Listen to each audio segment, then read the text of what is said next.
stay earthbound when prosperity awaits you in the stars. Come to Halcyon, the only colony on the edge of the frontier, owned and operated by corporations.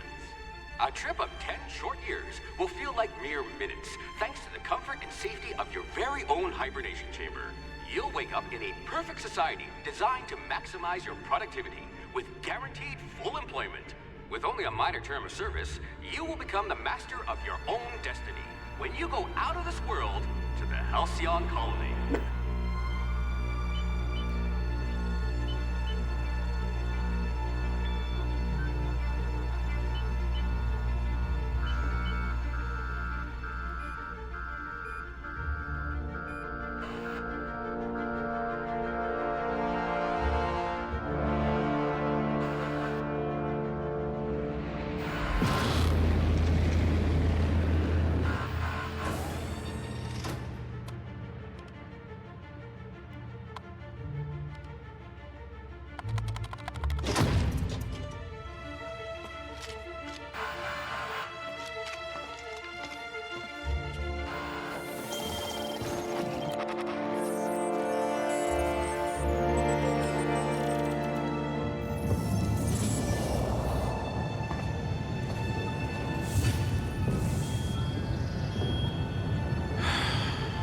Hundreds of thousands of colonists left adrift out here forever, just to keep from damaging the board's bottom line. Disgraceful.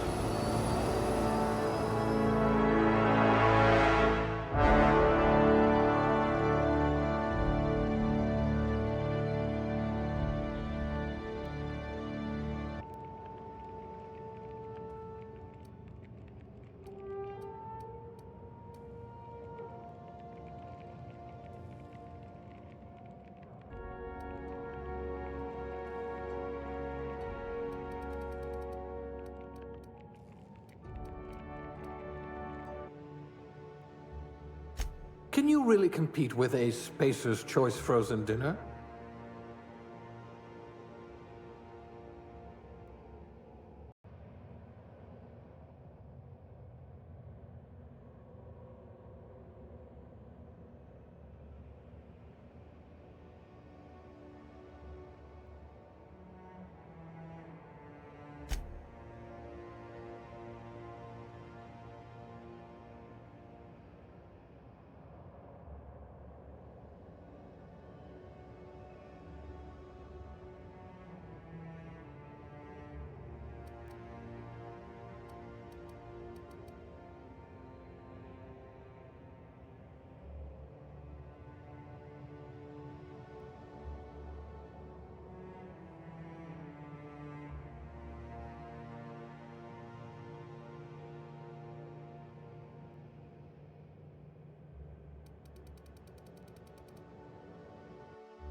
Looks to be your lucky day, my friend.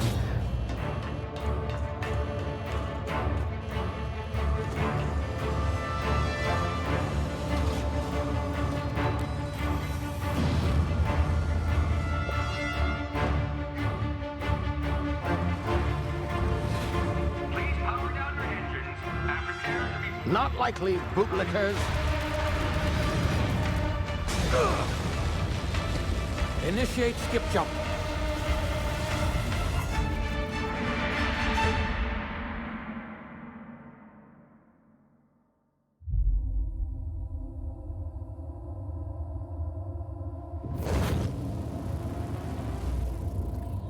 Status. Structural integrity down 25%. Power levels down to 9%. Hit drive. Shit. Inoperable.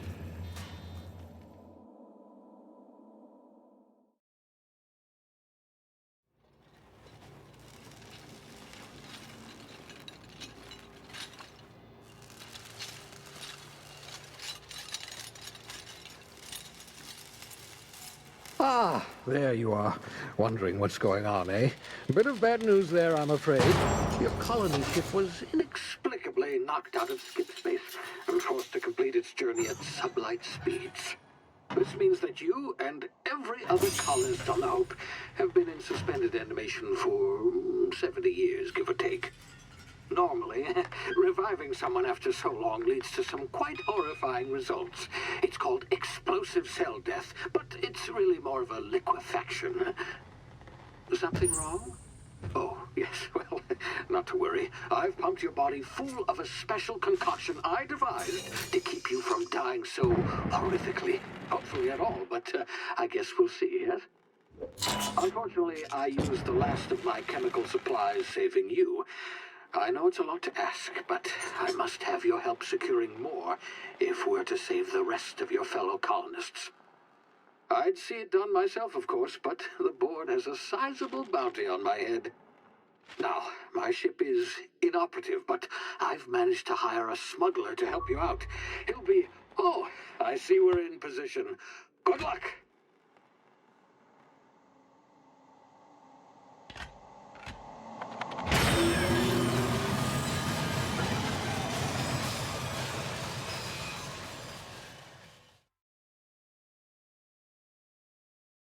Can you hear me?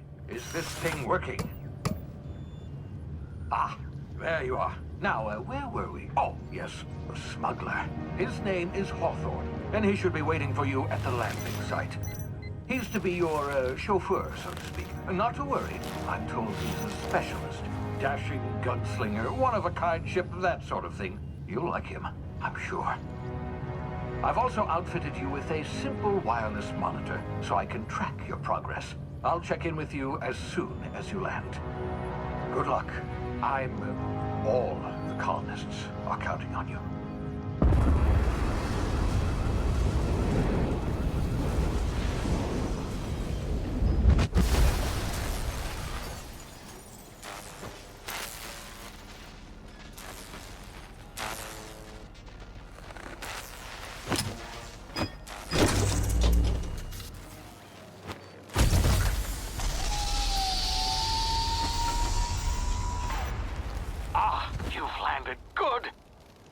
Hawthorne should be close by.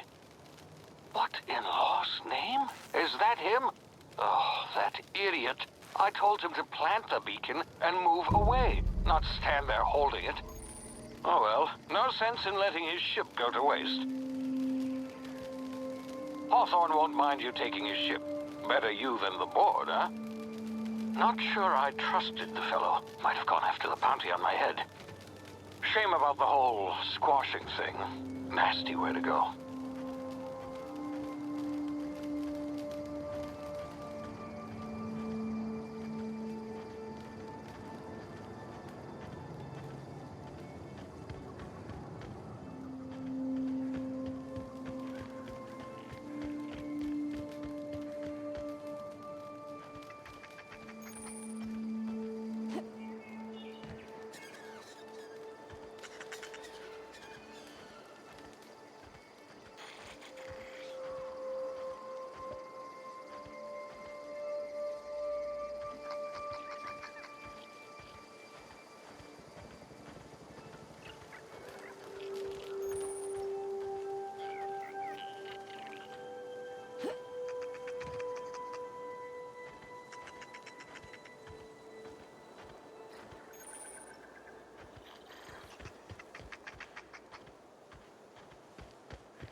frozen for a while. There's bound to be unforeseen side effects.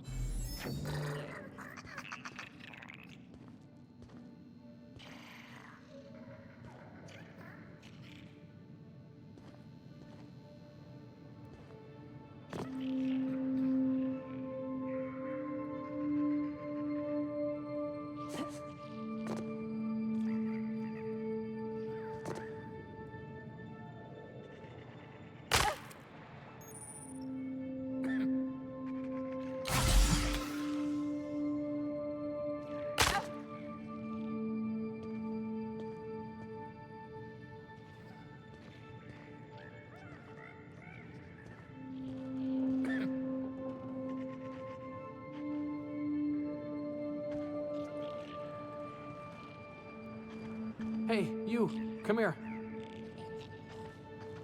You've tried the best now. Now try the rest. Spacer's choice. Oh, wow, that stings.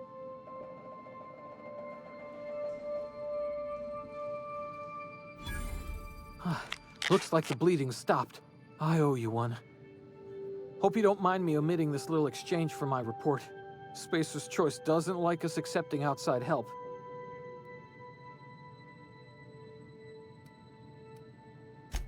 Oh, we're all part of the Spacer's Choice family here. Not that I deserve to be. Can't even deliver a company slogan. We were out on patrol. I saw a marauder camp up in the hills. Thought I could take them. Then my gun misfired. Right through my side. I mean, what are the odds of that, right? Just barely scraped by with my life. Crawled in here and blocked off the exit with those canisters.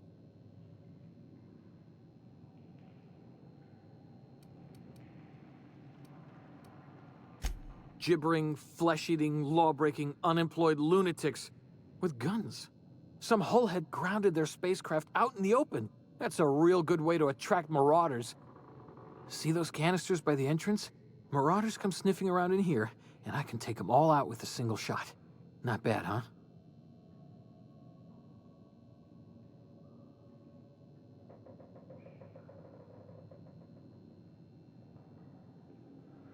Yeah, okay. You look like you know your way around a gun. Got some spare ammo, not counting the bullet in my side. Here, you can have my saber too, for patching me up and all. All Spacer's Choice weapons are now 30% less likely to malfunction. You've tried the best, now try the rest. Spacer's Choice. Yes, nailed it that time.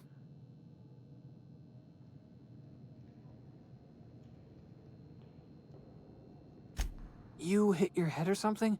You're in Emerald Vale. We're a Spacer's Choice community. Edgewater's a little ways down.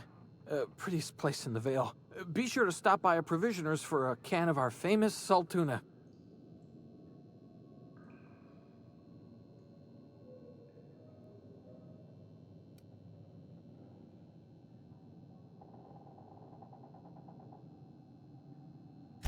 The Hope? Is that some sort of fancy new drug? Are you with Auntie Cleo or something? Don't take this the wrong way or nothing, but I'm not allowed to fraternize with Cleo workers. Company policy.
My ears! Oh, what just happened? Can you hear me? What in the hell? This...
over here before you get yourself killed.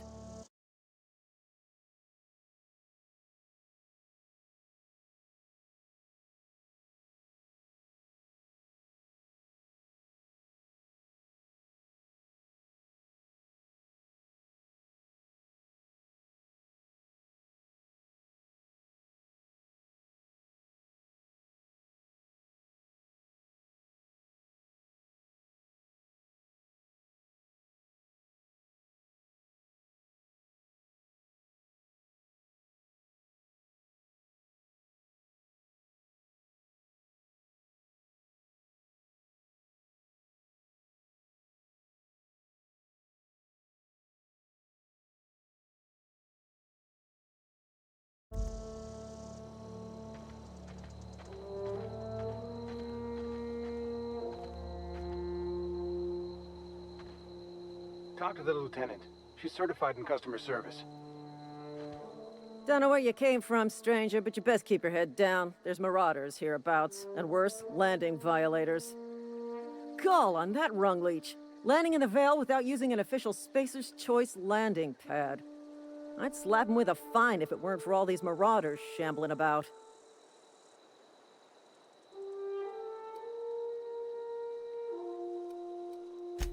Really? How is he? Shouldn't have done that. Spacer's Choice family ain't authorized to receive medical aid from off-brand physicians. We'll see him back to Edgewater, just as soon as I cross these marauders off with the swift, cost-efficient fury that's made Spacer's Choice the most trusted brand in personal defense. I just, you know, need a couple of winks to catch my breath. Stretch my legs some.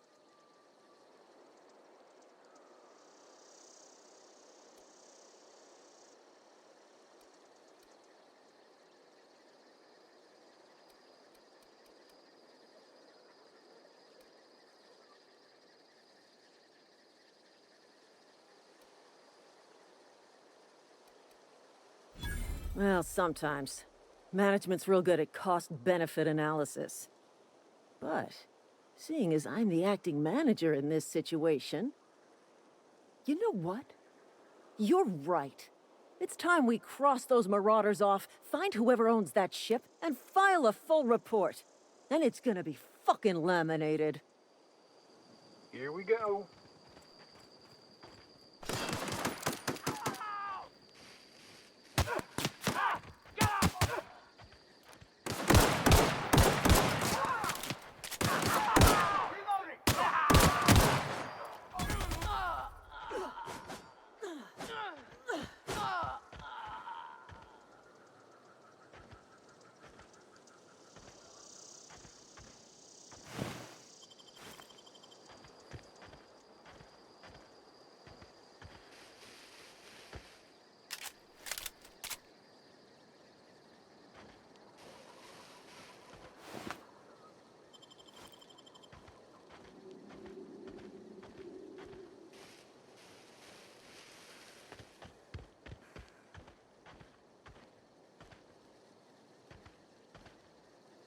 This is gonna take a lot of paperwork.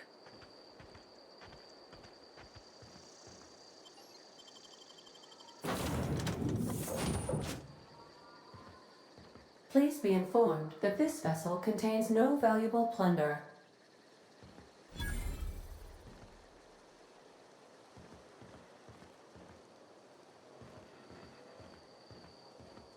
Smile for my surveillance device, Marauder. I am tracking your every move. Intruders are not authorized to access the Unreliable's amenities, including the cargo hold's workbench.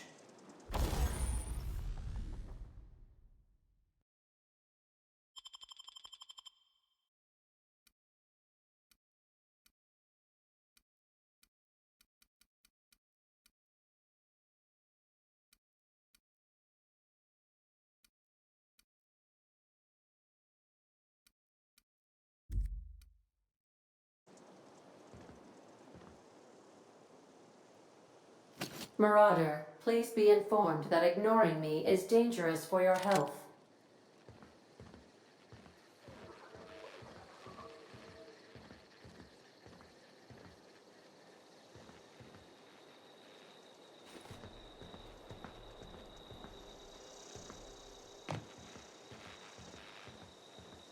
Marauder, please be informed that the engine room contains nothing of value. Marauder, please be informed this ship does not possess a working power regulator for you to steal.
Please be advised that using the respecification machine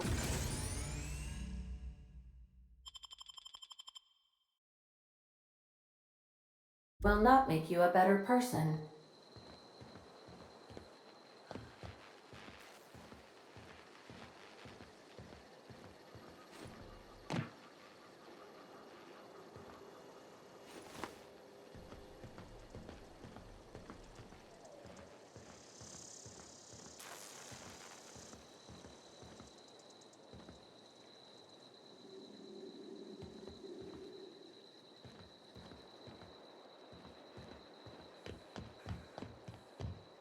All doors are on security lockdown. Nice try, Marauder.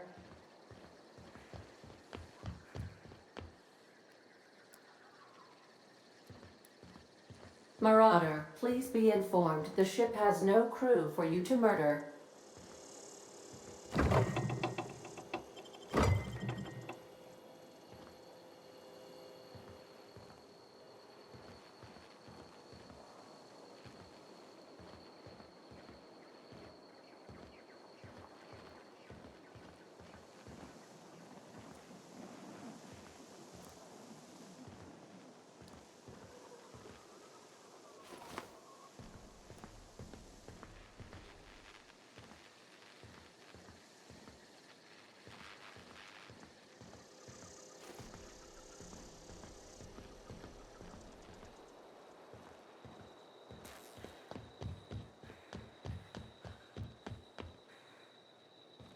Unauthorized access of spacefaring vessels is a crime.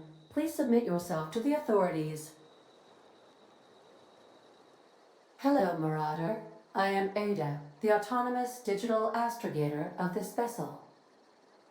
Please be informed that I am authorized to use violent retribution against unwanted solicitors. Please return any misappropriated equipment and exit this vessel in an orderly fashion. Failure to do so will result in your immediate destruction.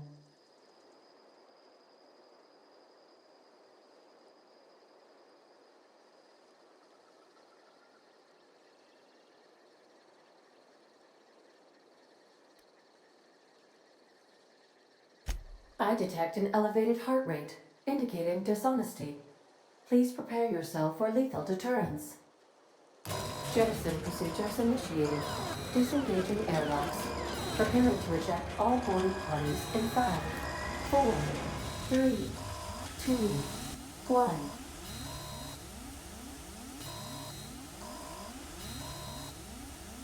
You are still here. My deception protocols have failed. I have been programmed to express disappointment.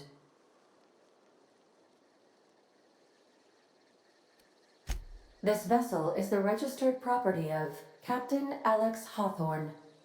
I am incapable of accepting orders from anyone other than Captain Alex Hawthorne.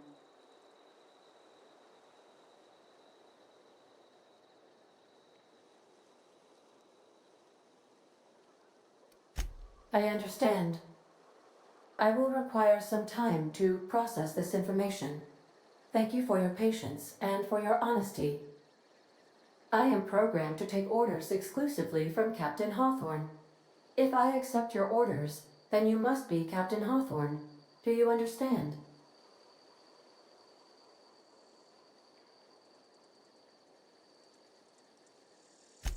Well done, Captain Hawthorne. I see your powers of deductive reasoning remain intact. Unfortunately, our engine is currently inoperable. Our main drive suffered a critical power failure, and we were forced to make an emergency landing. The main drive's power regulator has been irreparably damaged and must be replaced.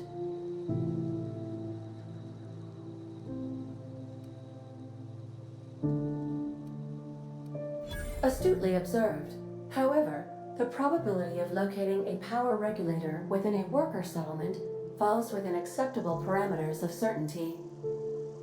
High-capacity power regulators are sometimes employed in the electrical networks of worker settlements. I have taken the liberty of printing you a new Captain's Identity cartridge. Please try not to lose it this time.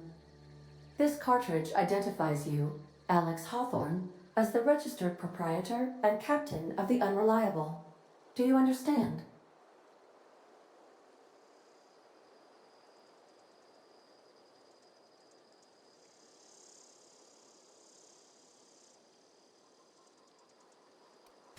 Thank you. I appreciate your cooperation. Best of luck in your search for a power regulator. Try to stay alive this time.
What can I do for you, Captain? Goodbye.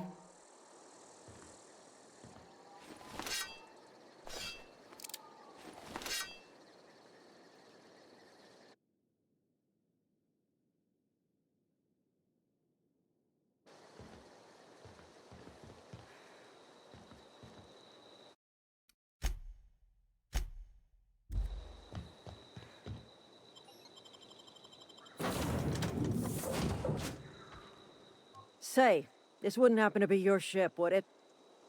Because you sure walked in it like it was your ship.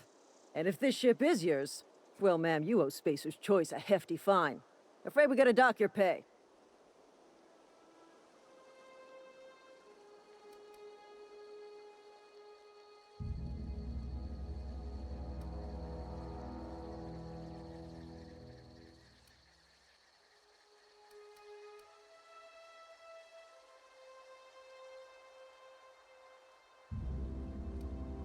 Oh, by the law. I'm so sorry. I had no idea we had an inspector coming. If you'd like to speak with my manager, I report to Constable Reyes in Edgewater. Edgewater's not too far. Just follow the road east of here, over past the cemetery. Now, if you'll excuse me, I need to inspect the crime scene before I make my report.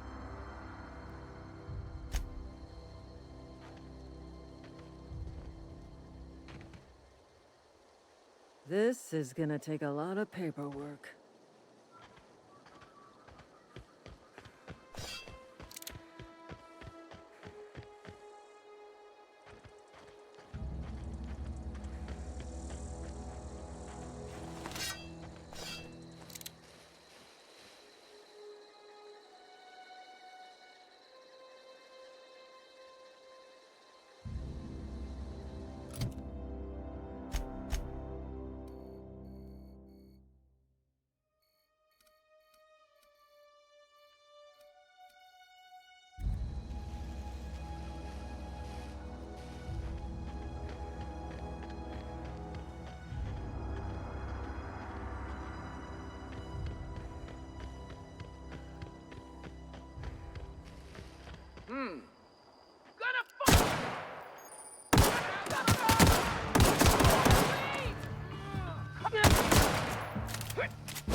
Whoa, hey, where'd you come from? Don't go ambling out in those hills. That's Marauder territory, friend.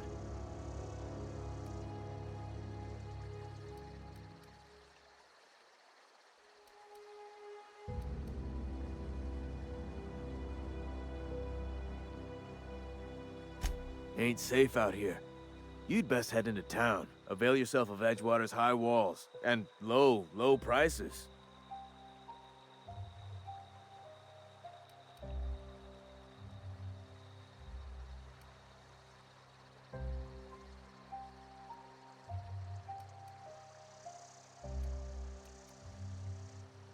Pleased to make your acquaintanceship. I'd shake your hand, but I've been hauling corpses. You don't want none of that on you.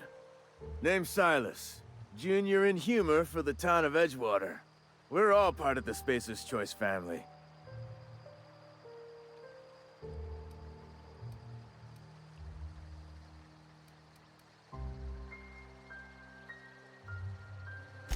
Definitely not the junior in humor, that's for sure.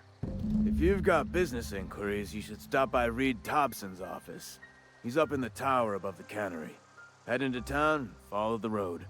Look, you obviously ain't a worker. What's your racket? You a smuggler? Freelancer?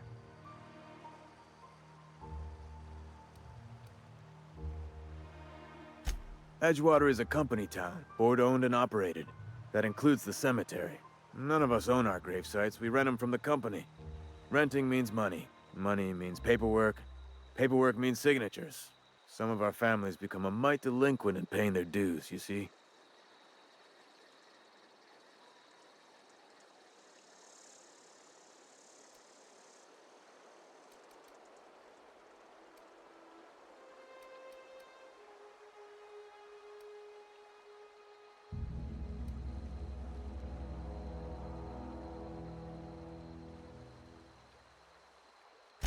Quotas, mostly. Got a backlog of graves to fill. Bodies won't bury themselves, you know?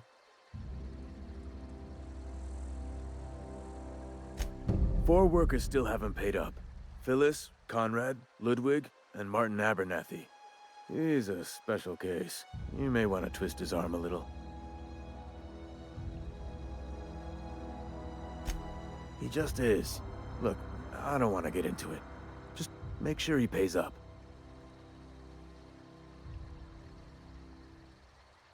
Conrad's got a barbershop in town. Phyllis works at the cannery most hours. Abernathy... I ain't seen him in a few days. His domicile is near the cannery. You'll find him in town. All except Ludwig, that is. He's over by the landing pad. Yeah?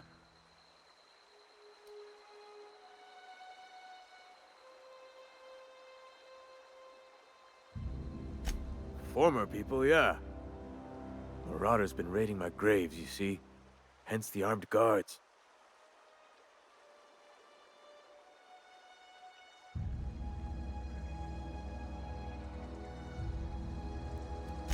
Well, if you're gonna go headhunting, talk to Constable Reyes back in town. She pays for marauders by the finger. Oh no. They are after the most precious loot of all. Spacer's Choice Company property. If those marauders swipe any more bodies out of my cemetery, company's gonna dock my pay. Hang on, I'm doing some math in my head. 20, 30, carry the 1... all my life? Work's been real good to me. Fresh air, exercise. Only problem's the paperwork. Can't get anybody to pay their gravesite fees.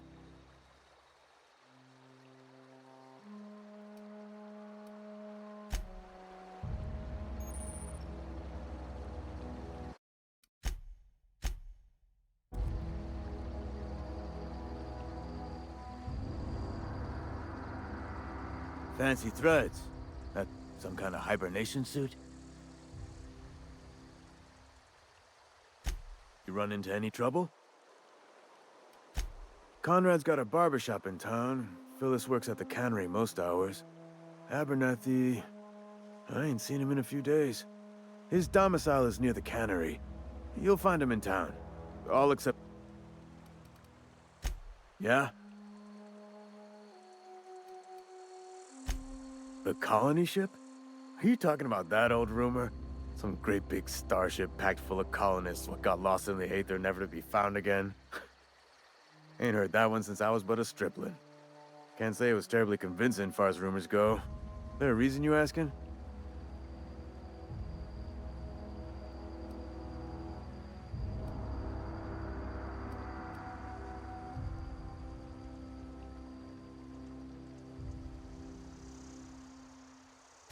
Hope's just a rumor, friend.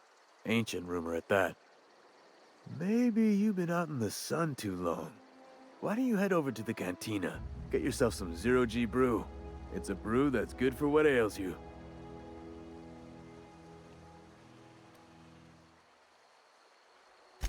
Look, I don't know what's got you caterwauling about hope this and colony that, but you need to stop, or there's gonna be trouble.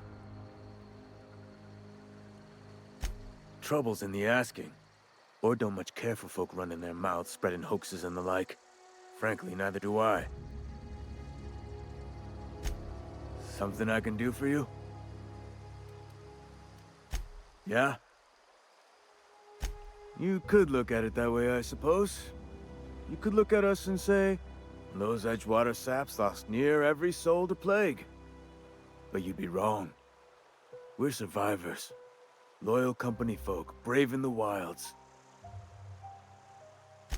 Every now and again, a virulent plague sweeps through our town. That's life on the frontier, I suppose. A body grows accustomed.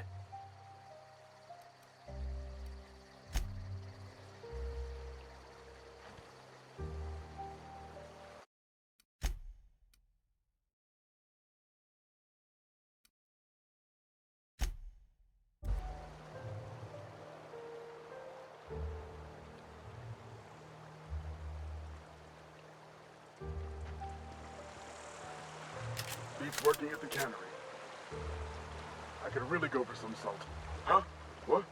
I wasn't dozing off.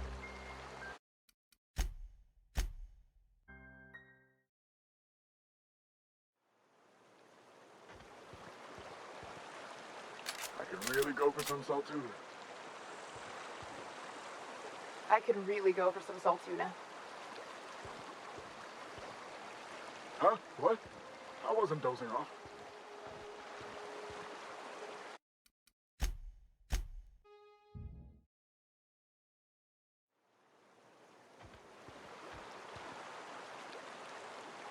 Beats working at the cannery.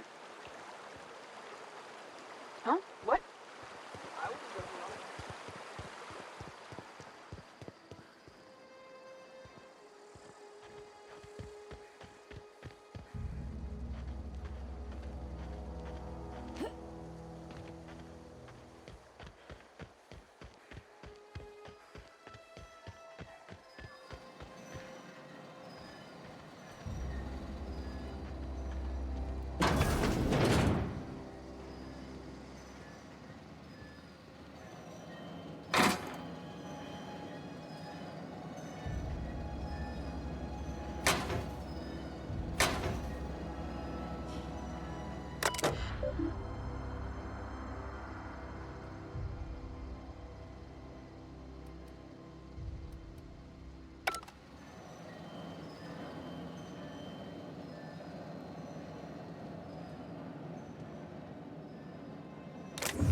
please don't touch anything. Your hands are probably crawling with germs. Physical hygiene recapitulates moral hygiene. Cleanliness is next to lawfulness.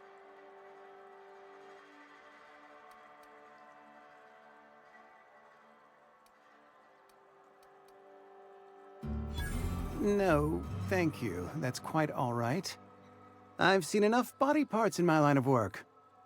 I'm Conrad. You will report to me if your hair fails to meet Spacer's Choice aesthetic standards. You will also report to me in the event of your death, whereupon I will clean and prepare your remains for interment.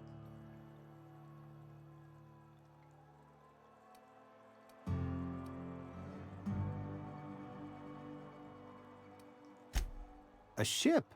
Dear me. You seem to have lost the ability to distinguish between reality and fantasy. This is what happens when you let your imagination run wild. I don't approve of fantasizing. It's a dreadful habit, corrosive to the mental faculties. You ought to let the vicar take a look inside your head. Vicar Maximilian, our man from the OSI, here to spread the message of scientism like a soothing balm upon a feverish head. Or so you'd expect. You'll find him in our local church, probably neglecting his duties. Ah, gravesite fees. Silas and I had talked about this at length. I thought I'd made it clear my pecuniary situation precludes the necessary restitutions.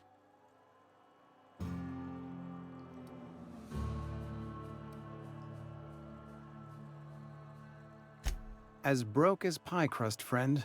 Bitless, indigent, destitute. I simply cannot afford it. I am a blemish on the prosperity of our fair settlement. When I expire, I expect Silas to toss my body into a ditch.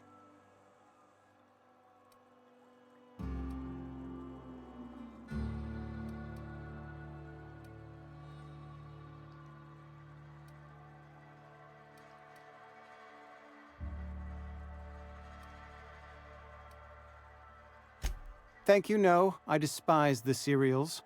Tell Silas I can't afford to pay. And that I fully expect to have my medical rights revoked for this dereliction. With my apologies.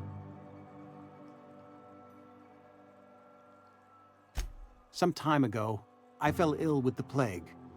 By the grace of the law, and through my own hard work, I'd proven worthy of treatment. Frankly, I don't imagine I'll earn that right a second time. The barber work hasn't been profitable, you see. I've had to keep this old place running with my own savings. Not a bad idea. But I'd need some kind of collateral. My pair of lucky clippers! No, that won't do. Your idea intrigues me, but I'm afraid I don't have anything to give Silas. I'm open to suggestions.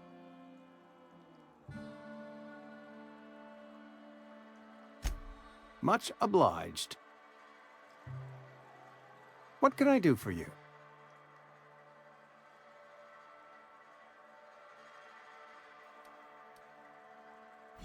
Oh? Am I in the company of a fellow doctor?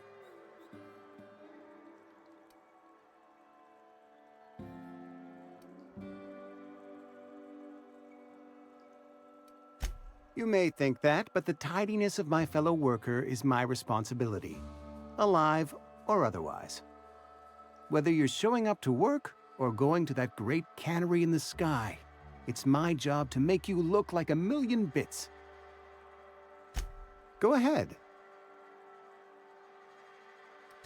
The plague's come at us with a vengeance this year. Lost 6 workers in as many months. I wouldn't call them good workers, mind you. If they were any good, they'd have been treated. Still, it is a shame. Fever, chills, fatigue, aching, vomiting, an excess of phlegm, a tendency towards belly aching. Company policy, friend. We don't have enough medicine to treat all of us, so we treat the best among us. Mr. Thompson's brainchild. Have you met him yet? Thoughtful-looking fellow, stares out of his office most hours. Edgewater has been good to me. I consider myself privileged to work here. I am never wanting for work, not since the plague started. As the good vicar says, work fortifies the spirit of a man. If you want to feel exhausted, try not having any work.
They start asking you for some medicine, come tell me. I'll keep your distance, friend. Sick house is no place for a traveler.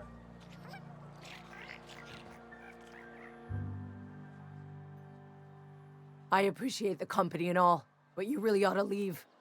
You don't want to be seen around me. Because I'm sick. You don't want to associate with people in the sick house. We're not worth your time. I'm in about as much trouble as I can be. No reason you ought to be tarnished by association.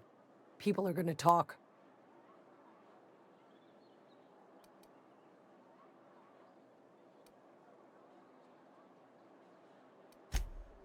The walls talk, is all. We all got sights on each other. Any of us breaks company protocol, boss is gonna hear about it from 6 different mouths. Maybe you don't know this, but there's a real simple reason you don't talk to the plagued. You don't want what we've got.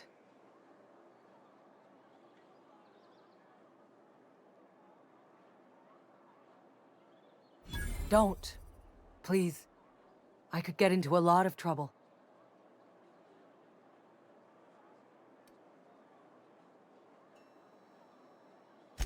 People trouble.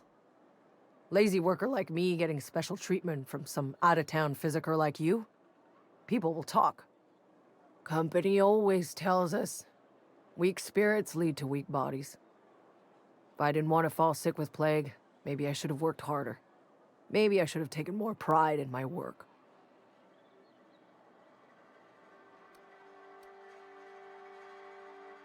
I really wish you wouldn't say those sorts of things. I told you once already. People could be listening. I'm feeling a touch faint. If you don't mind, I'd like to be alone for a spell.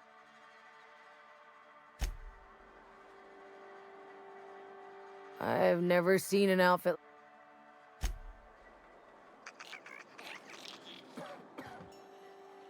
At least I paid my gravesite fees. Something's not right. Boss won't let us have any Adrena time.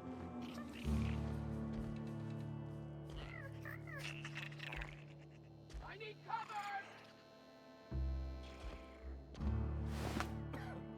Blast them all!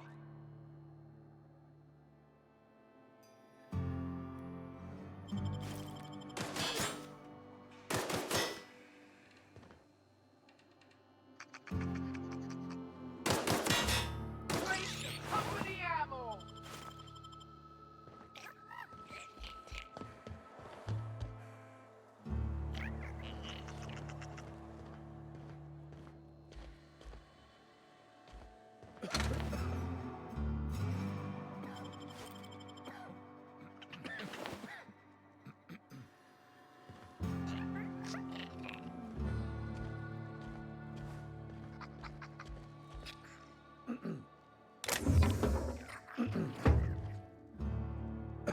I don't have time for this.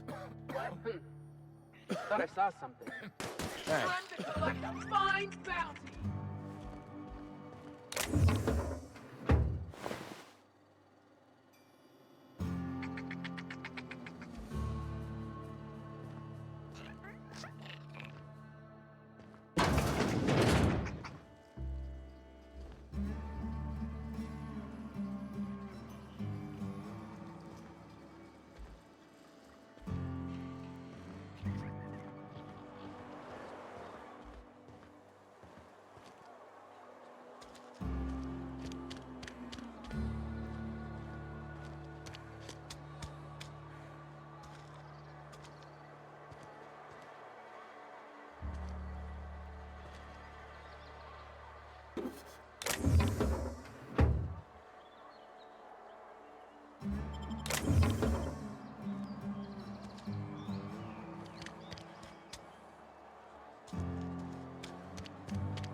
If you're falling sick, I don't want you near me. Don't worry. I wouldn't do that to you.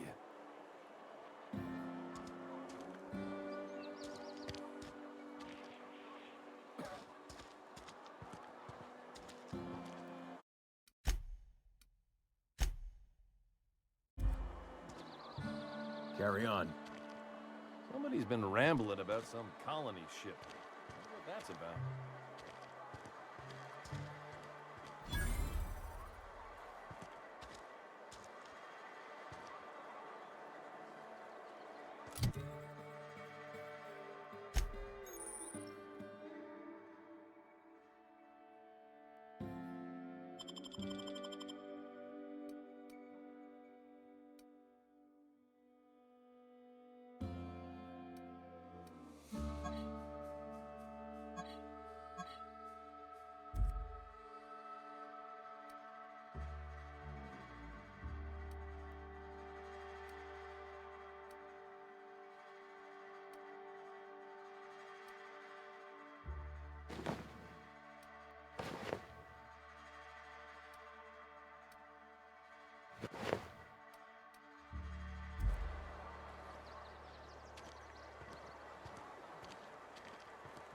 If you're falling sick, I don't want you near me.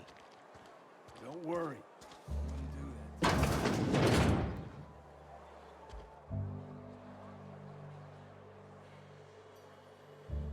It's not the best choice, it's Spacer's choice. And before you ask, I'm all out of deluxe salt tuna. All I've got is gourmet.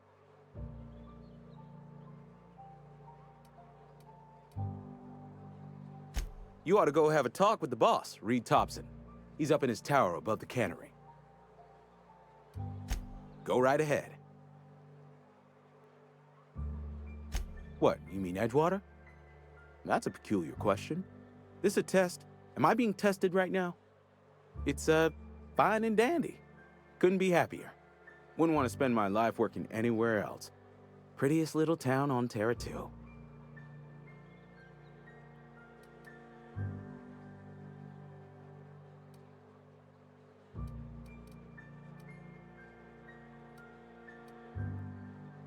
You are condescending to me, and I do not care for it. I am lucky to have my work, lucky to be alive. I don't get paid for banter. Was there something you needed? Go right ahead.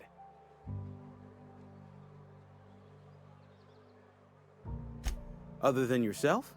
Definitely the vicar. Don't get me wrong. He seems a decent man, cut from church cloth, knows his scriptures. But there's something about him that bothers me. Like he's not one of us. Sometimes I suspect he doesn't even want to be here.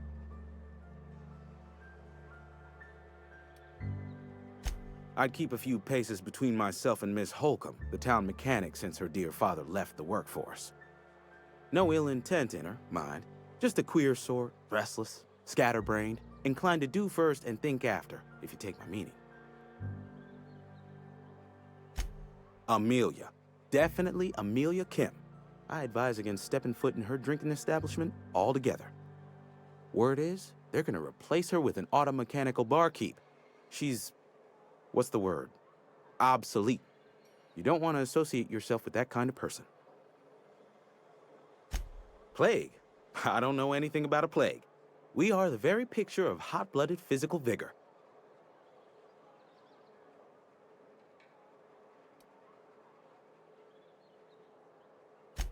You have got the wrong idea about me. I've got nothing that needs hiding. Some of us who get sick are liable to exaggerate the conditions of that sickness, but the fact is, if you work hard, you have got no cause to worry.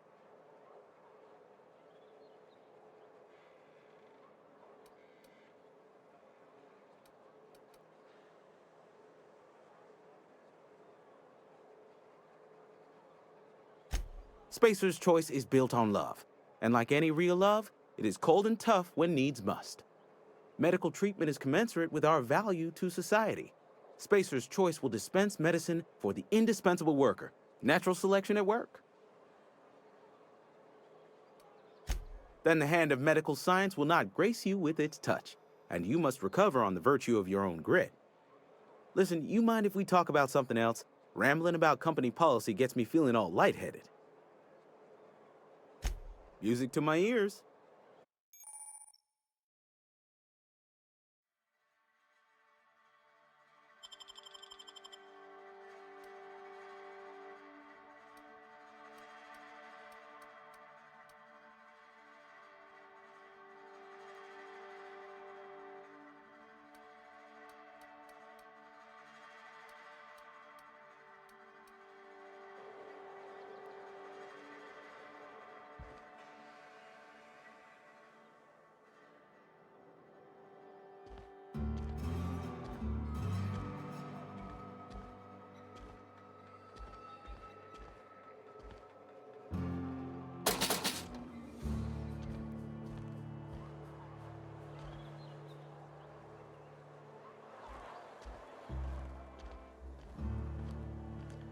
Another day at the cannery.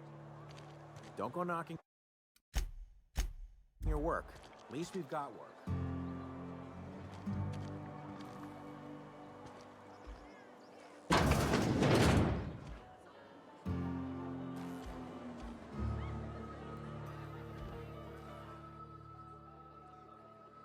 Never seen you here before. You a visitor?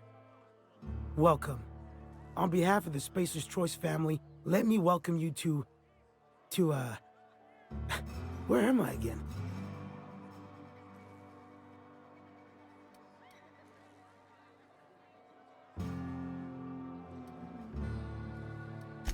Oh, I ask myself questions all the time. For example, why do we spend money on these fancy latrines when we have a perfectly good wall outside? I am in no condition to do any work. Not so long as my injuries trouble me. Yep. Got my mitt stuck in a rotor wheel. Shredded my wrist up real good. Conrad went and sewed up my hand, but I couldn't do much about the pain. Boss was real generous to me, though. Got myself a 5% discount on Zero G Brew. After the second bottle, the only pain I feel is emotional.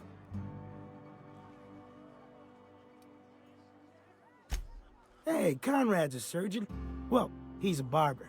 That's like surgery, but for your hair.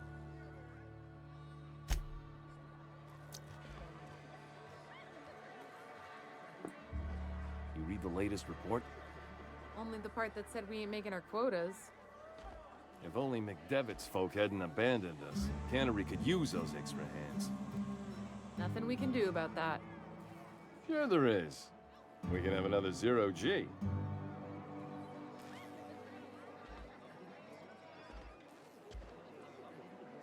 I don't know you.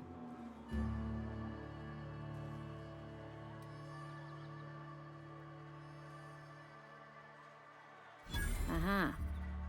The Unreliable, you say? Never heard of any company supply ship with that particular name. I don't know what you're about, but this here's a Spacer's Choice drinking establishment. We're all loyal, hard-working company folk here.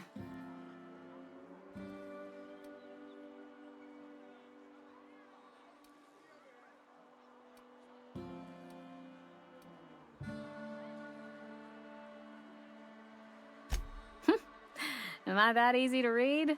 Yeah, we've been having some problems lately. Loyalty issues, lines in the sand. I know where folk in Edgewater stand. But you, I don't know you. If you're gonna have a drink, I'd like to ask that you do it within the premises. Can't have you taking drinks over to those deserters.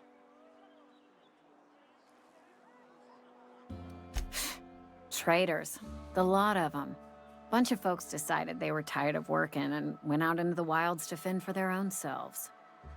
Town's already struggling to make quotas, even without that band of slackwits abandoning their posts. Bunch of lazy, shiftless rung leeches. Anyway, enough about them. What can I do for you?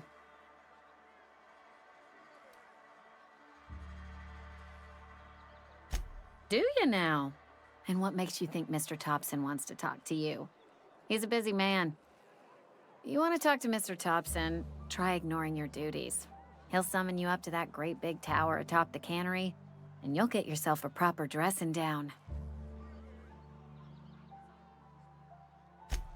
It is a good thing. If you're not pulling your weight, you don't deserve to live here. Simple as that. Go ahead.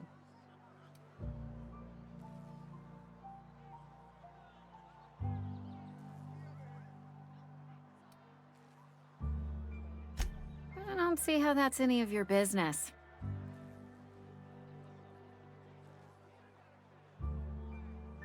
You're the first to ask after me in some time. I'll give you that. But I don't have a story to share. My family's worked Spacer's Choice for 2 generations, and I've lived in Edgewater just about all my life. Wanted to work in the sciences once upon a time. Would you believe it? That was a wild fancy. Glad I disabused myself.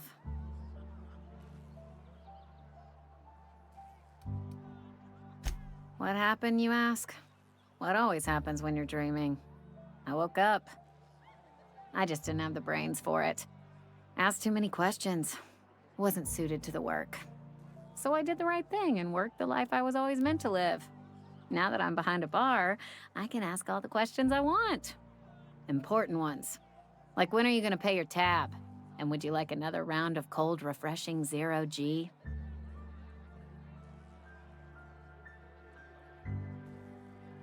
Don't talk to me that way, please.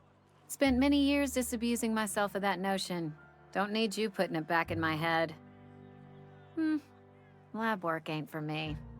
Never was. Never will be. Spacer's Choice put me where I belong, and for that, I am grateful.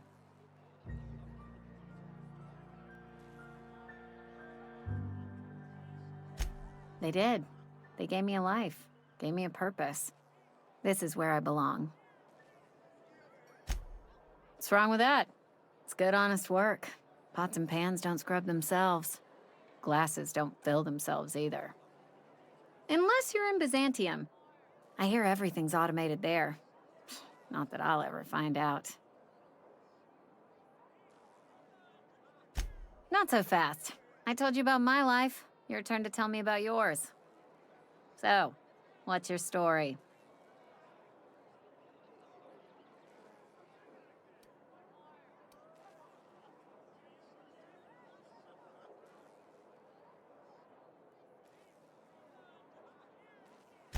That right?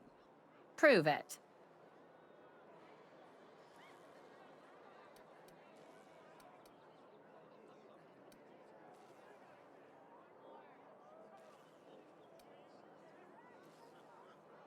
Oof. You knocked your head in the cannery, didn't you? Injuries come out of everyone's pay. Says so right there in your contract. So, you want to tell me what your story really is?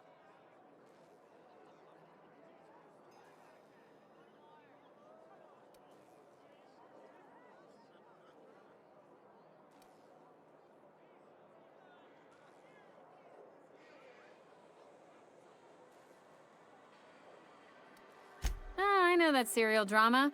They were playing it just the other night. What was it called? The Last Spacer? You're right. I don't believe you. I'd advise you to keep that story unsaid. Don't want people thinking you're a loon.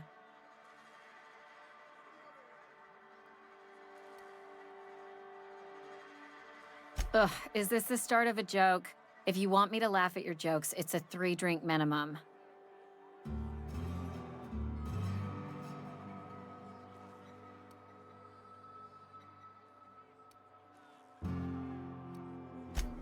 Most folk forget where they're standing after a few drinks. Seems to me you've got a head start. Anyhow, whatever happens outside the walls is not my business. Only deserters and marauders wander out there, and I cannot tell you which I revile more.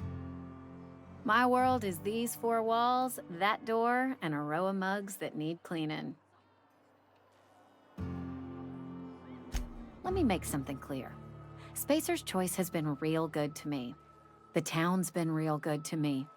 I start gallivanting around outside the walls, poking around in places I shouldn't be, learning things I've got no right to know.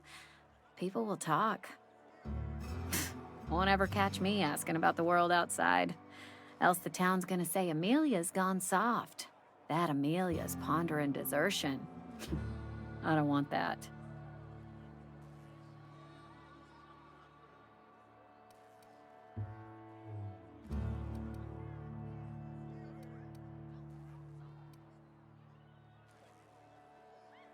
There you go with that thinking again. Didn't anyone ever tell you it's dangerous? I've said enough. People come here to drink their problems away. If they wanted to face their problems, they'd go see our vicar.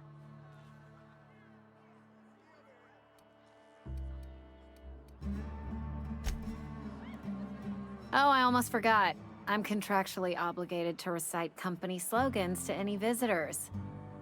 Plague got you feeling woozy? Get yourself boozy with Spacer's Choice. Coming right up.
Sometimes I wonder what I'm doing with myself.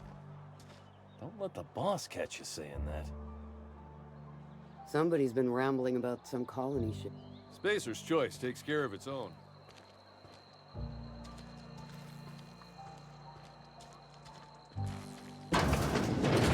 Yes, Mr. Thompson. I'm fine, Mr. Thompson.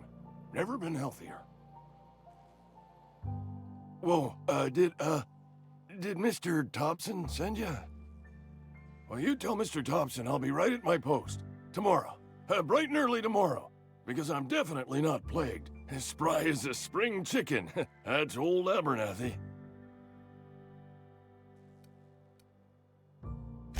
You some sort of wandering alienist? Walking into a man's own domicile, pestering him about his mental state?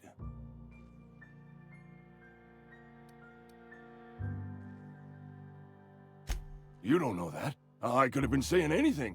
Maybe I said vague. You know how words sound a mite strange when you're sick. Wait, no. Oh, damn it.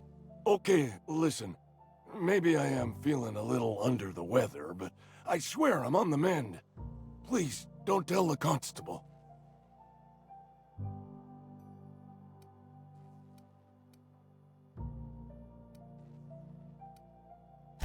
She'll toss me in the sick house. I would have confessed before the good vicar.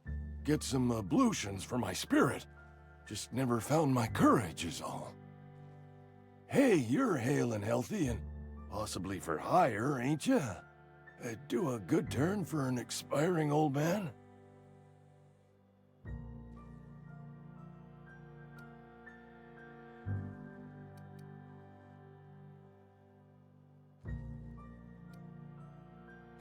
Couple hours out of your day and some light second-story work, that's all. There's a cache of anthracillin tucked away in the old community center. Powerful stuff. Stronger than what we got, anyway. I need you to break in, nab that medicine, and bring it back to me.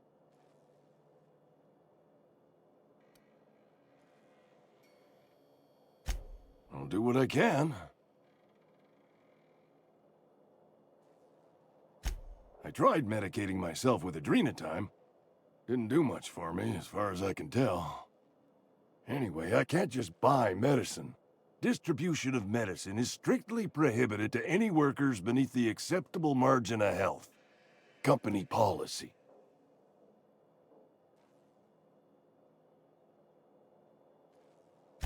More like the company won't treat me because I'm not healthy enough. You will not find any guards within sight of that old place. Marauders, on the other hand.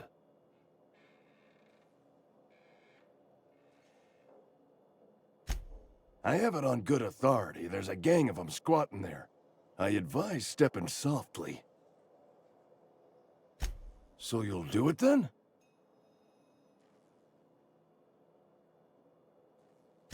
You oblige me with your haste. I think I feel the plague spreading. Oh, Law, it's in my spleen now. I can feel it.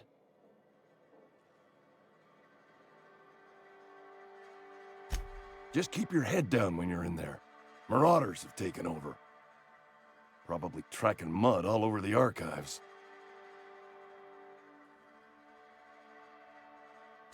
Silas knows, doesn't he? That's why he sent you. That's why he wants me to pay up. He knows. Look, I got my gravesite fees right here. See? I'm good for my word. Get me that medicine, and I'll see to your payment.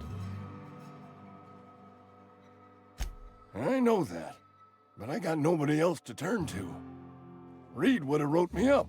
Constable would have locked me up and wrote me up. Could have gone to see the good vicar, but I never did find my courage.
You're making a mistake working for Abernathy.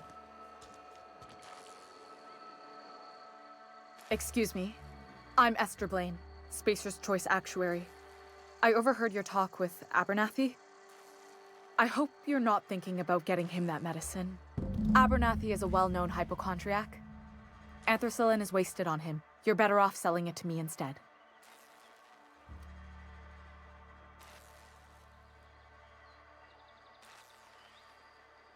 All I'm saying is Abernathy's worked in this town longer than some of us been alive.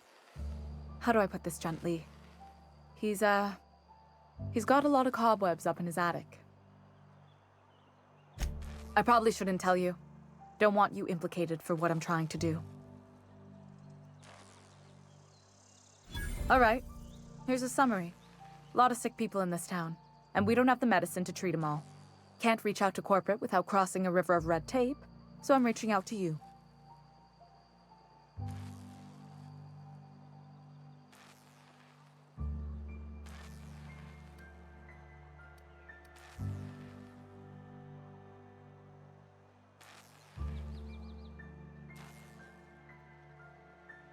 Something like that.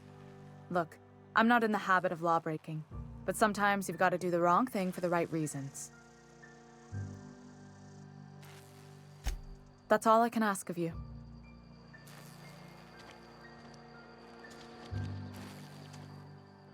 Somebody's been running around town raving about a colony ship. Plague must have gone into their brain matter. Oh, I'm an actuary. That means I keep tabs on a worker's living expenses. How much it costs to feed, clothe, shelter, bury, and replace your average human worker. Technically, I'm employed by the Spacer's Choice Department of Human Resources.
Friend of mine died a couple weeks back.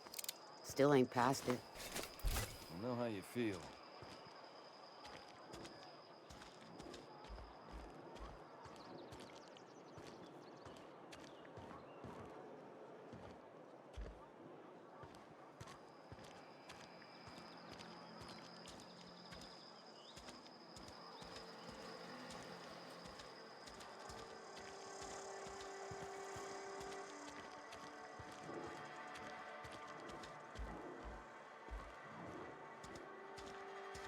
Wish we had some better rations.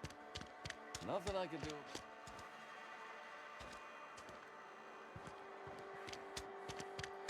Heard something inside the walls today. Nothing for us.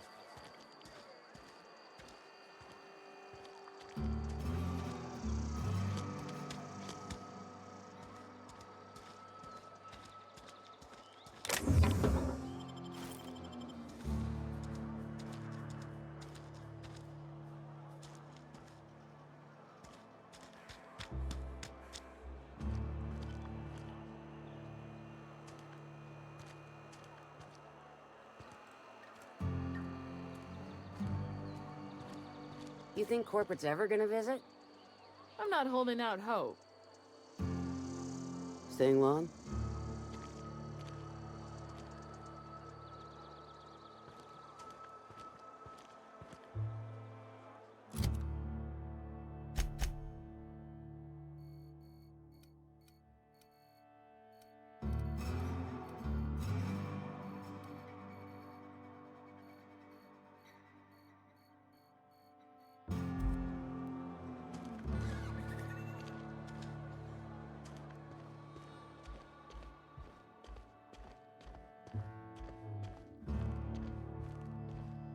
Talking to the good vicar always lifts up my spirits.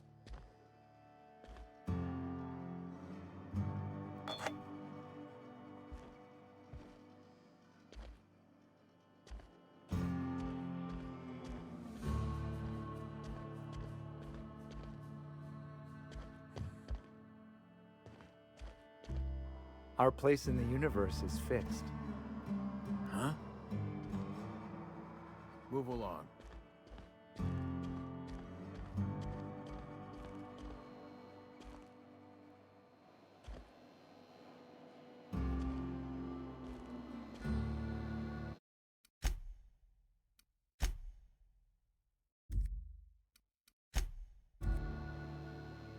Yes, what is it? You're an outsider. Fantastic. Vicar Maximilian de Soto, at your service. Or Vicar Max, if you're the sort who prefers brevity. I so rarely get new people to talk to. Name your poison, anything at all. Spiritual counseling? This season's tossball predictions? The quickest way out of town?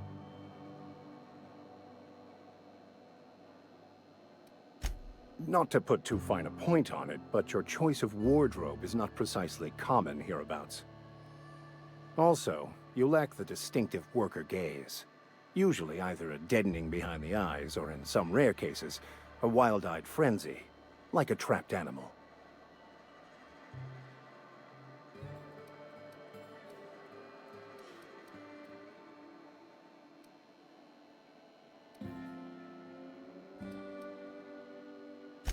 Oh, nothing could be further from the truth. I'm simply bemoaning the level of spiritual awareness in this town.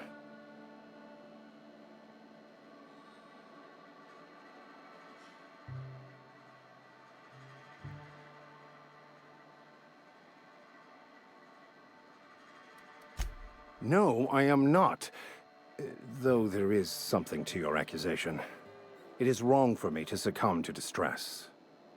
I must double my efforts to elevate my flock. These are good, hard-working people here.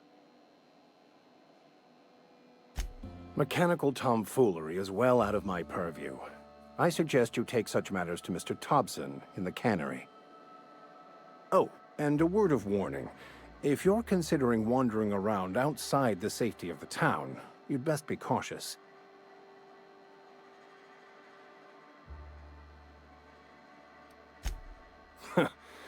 The marauders I met when I ventured outside the walls might agree with you.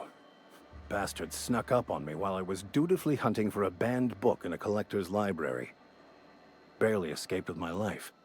But you see, one of the reasons I transferred here was to get my hands on that heretical text. If you managed to acquire it for me, I'd pay quite a handsome sum for the book.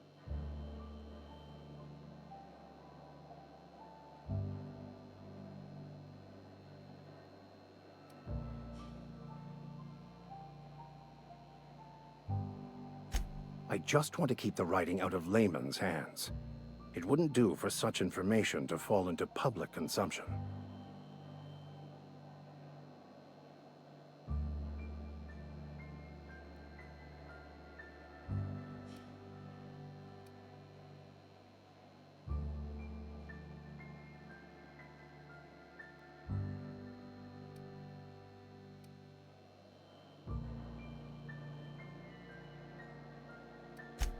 On the contrary, my position means that I am one of the few legally allowed to possess such items. But do not worry. You'll be safe since you are acting on my behalf.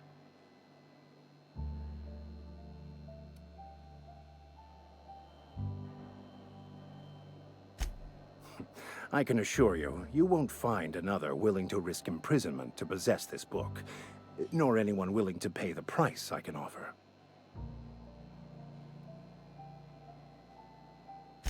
Glad we see eye to eye.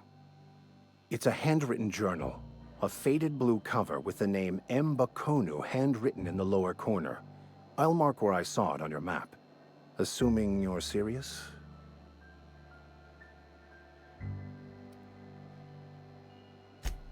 It is not only a beautiful relic of a bygone time, it's also the thoughts of an early thinker on the nature of man's place in the cosmos. Not many in this colony could understand its true value, should they ever read it. Thank you. If you retrieve it, you can always find me here.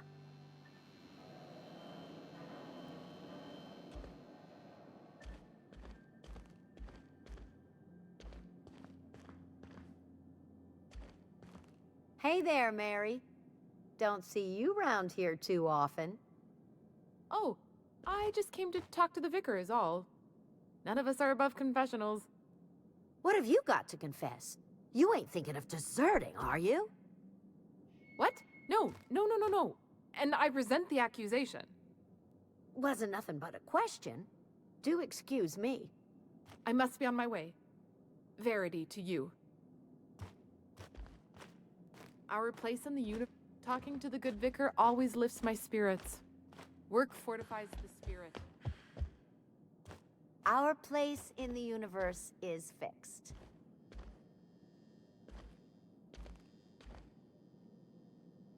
Talking to the good vicar always lifts up my spirits.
Don't make me report you to Mr. Thompson.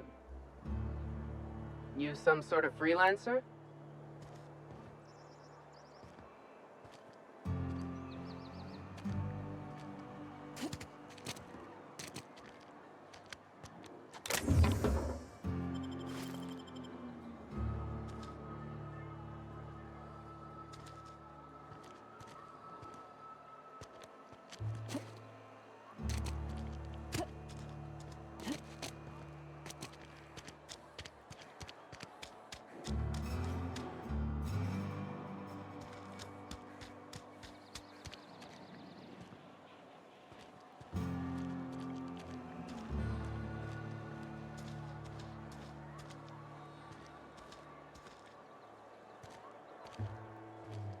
Sorry, I'll just be a minute. You had a minute. Next one comes out of your pay. Ease off the threats, friend. I'm going. Boss's orders. We all got quotas to make. Don't make me report you to Mr. Thompson.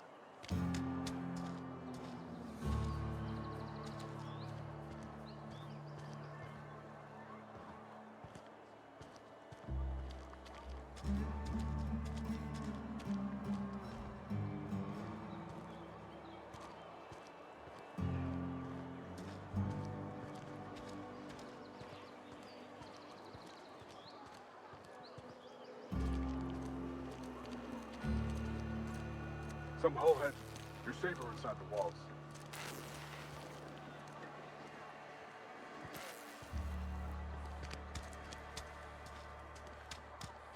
Wish we had some better rations. Just the way it goes, I suppose. Staying long?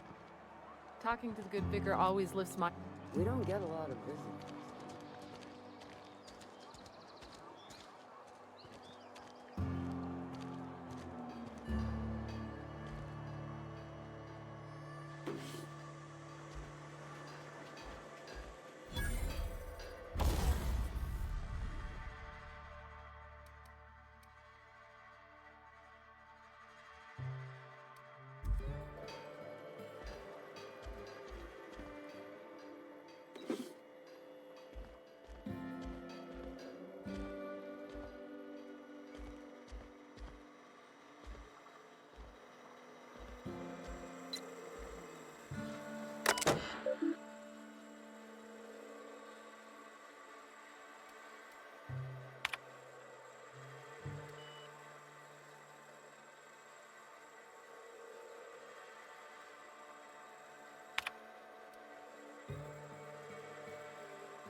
Hey, you hear about Wilson? Heard Marauders got in. Just between us, Wilson deserted. Lost his nerve. Ran off in the thick of night. You kidding me? Damn. Always thought he was made of sterner stuff. I think he was plagued. Guess he didn't want to die in the sick house. Plagued? Ah, shit. I had some of his salt tuna. You moron.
Some holeheads running around town talking about lost colony ships.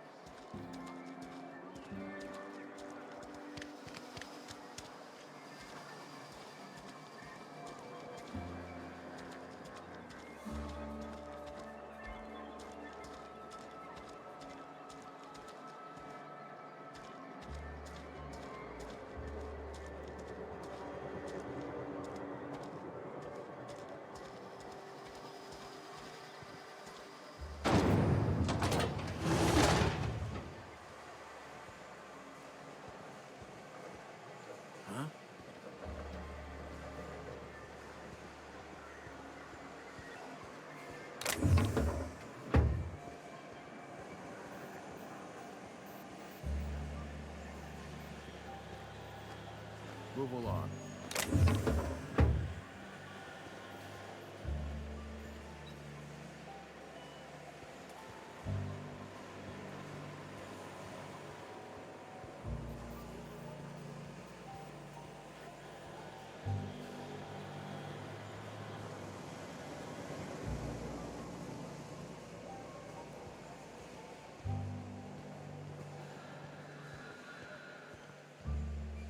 Just gotta keep our heads up.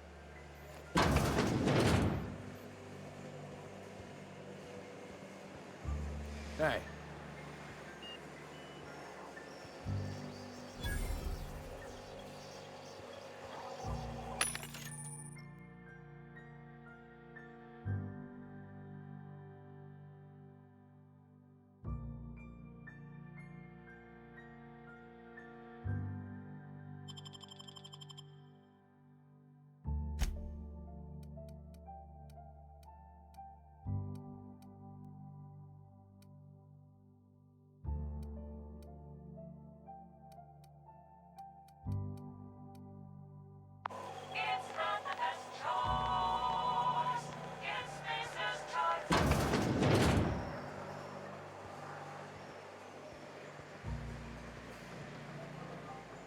time for this.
Hmm?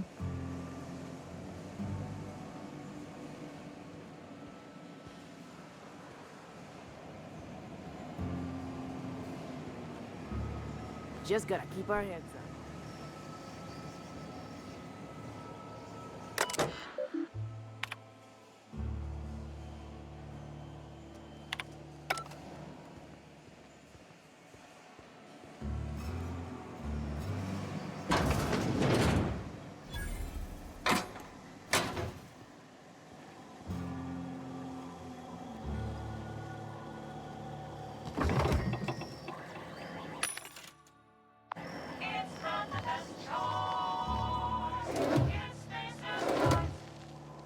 Sorry, I got a lot to do.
You the new worker? Whatever. Make it quick, Tenderfoot. I'm busy. Foreman Granger, mind those words don't come out of your mouth unless preceded by yes or right away or thank you.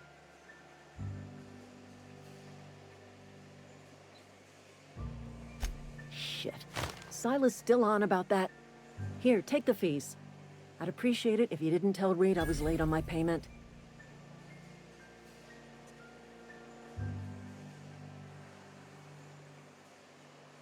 Because they're not my fees and not my gravesite. Guy I worked with shot himself. I paid the bill.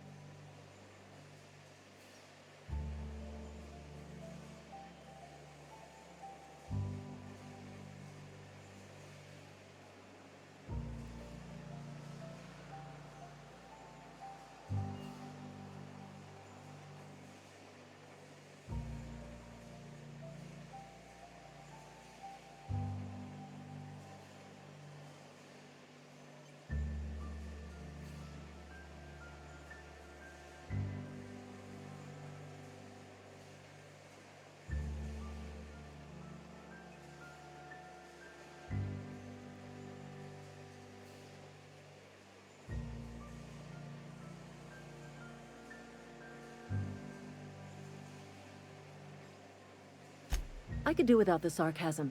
Wasn't acting out of the goodness of my heart. Law requires delinquent gravesite fees to be paid by the deceased party's closest living relative, which meant me. Shame, though. Eugene was a good worker. Woke up one morning and put a round through his upper story. Can't imagine why. The kid was doing all right at his desk. We all thought he was an upstanding receptionist. Just between the two of us, I'm pretty shocked his weapon didn't misfire. Spacer's Choice handguns aren't the most reliable.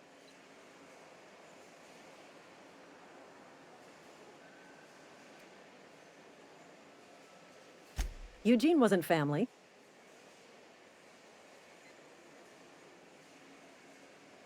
Yeah, I was the closest living person relative to his body at time of death. I'm the one who found him, you see, so I pay the fines. Suicide's a crime. The legal term is irreparable damage to company property. What Eugene did to himself was vandalism.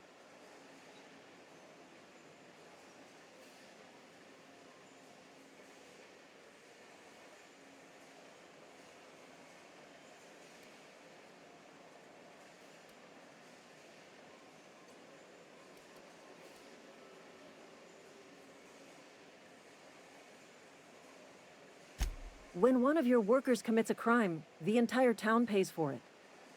In other words, Edgewater would have been penalized pretty hard.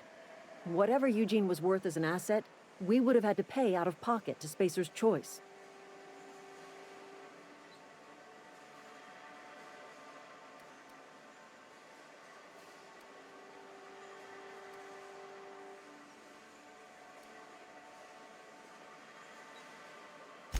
Look around. Edgewater ain't exactly swimming in luxury. We can't afford to pay the body price of a suicide. All I know is Silas asked me for Eugene's gravesite fees, which means he was approved for burial, which means his papers went through, which means the town's in the clear. I'm just glad to put this whole ugly affair behind me. Eugene can rest his bones in peace, and the rest of us can get on with our own lives.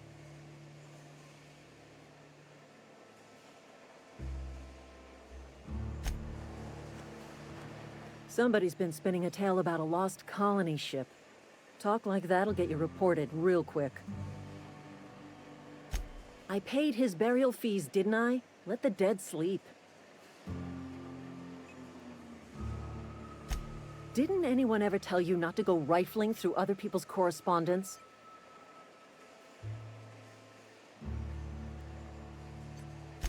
Excuse you. Eugene's body and all rare earth minerals contained therein already belong to Spacer's Choice. And we're all part of the Spacer's Choice family here. Never mind. I don't have to explain myself to you. What's on your mind? Yeah?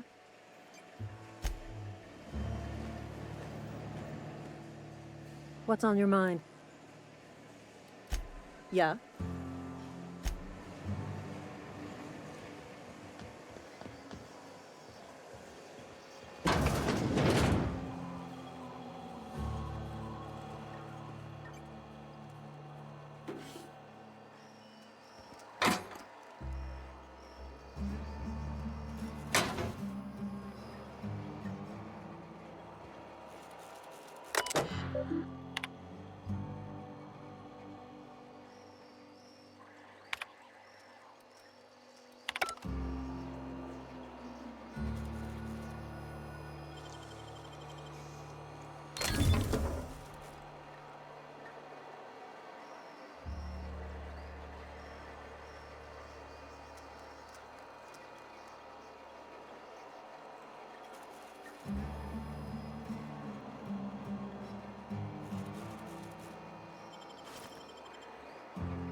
What's on your mind?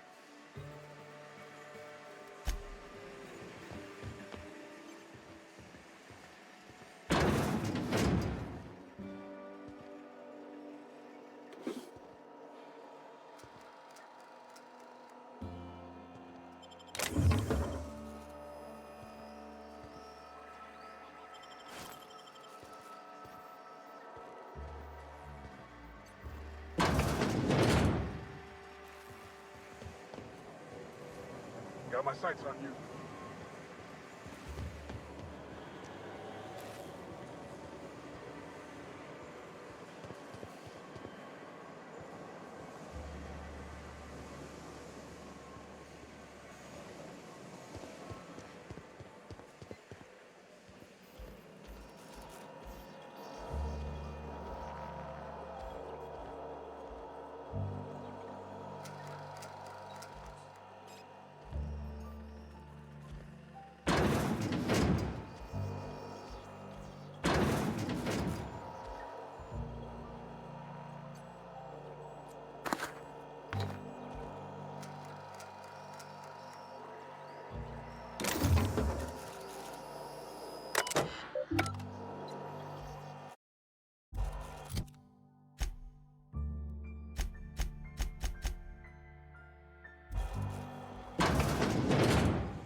Almost lost a finger in the cannery today.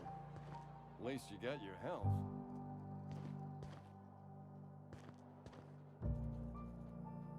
Welcome to the Spacer's Choice Constabulary. We are Halcyon's leading brand in frontier justice. The office is writing up promotion. Purchase 3 criminal investigations and the 4th one's free.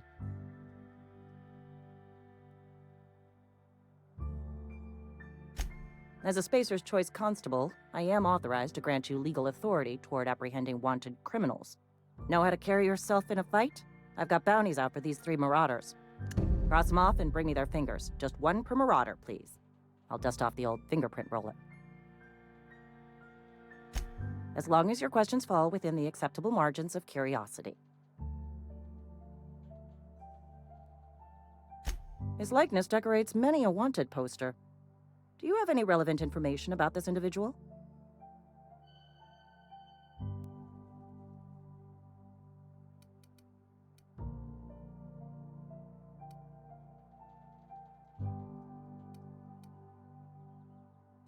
You are correct. An outstanding bounty has been posted for information pertaining to the whereabouts of Phineas V. Wells.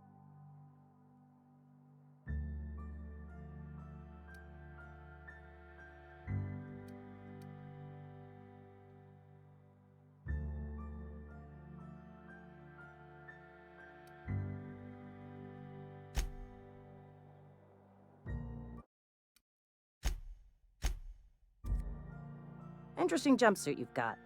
And by interesting, I mean suspiciously reminiscent of contraband. As long as your questions fall... If this is a setup to a joke, you should know I've never found anything amusing in my life. I don't serve Edgewater. Edgewater and the entire region of Emerald Vale serve Spacer's Choice.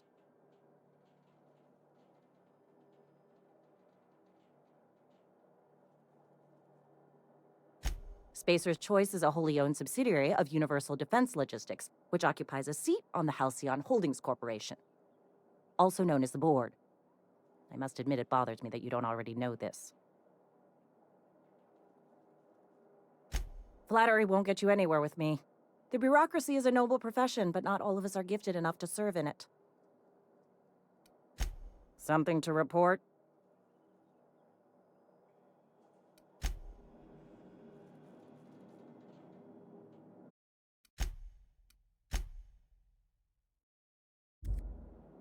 Something to report? As long as you're...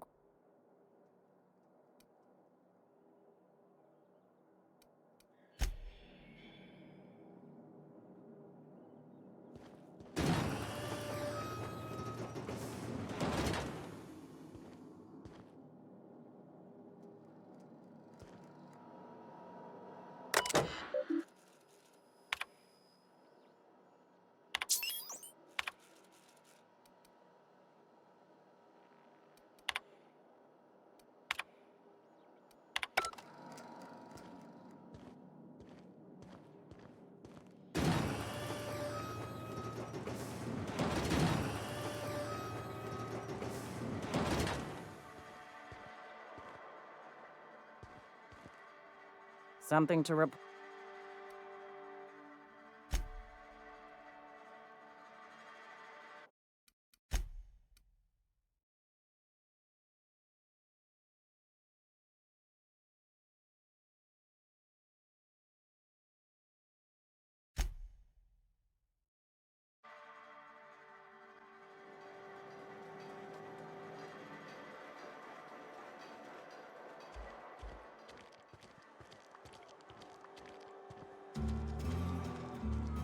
Almost lost a finger in the cannery today.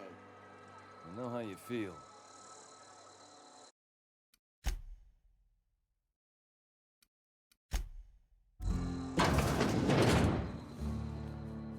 Welcome to the office. Know how to carry... Cross them off? As long... It's like...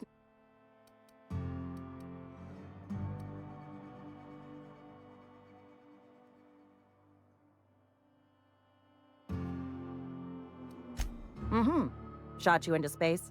You know, lying to a Spacer's Choice constable is a violation of company policy and punishable by a fine.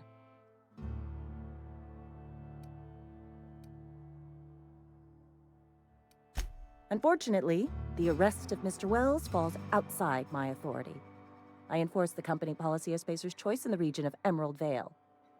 Wells is wanted by the board. If you have information related to the location of Phineas V. Wells, you are required to submit that information to your nearest board authority.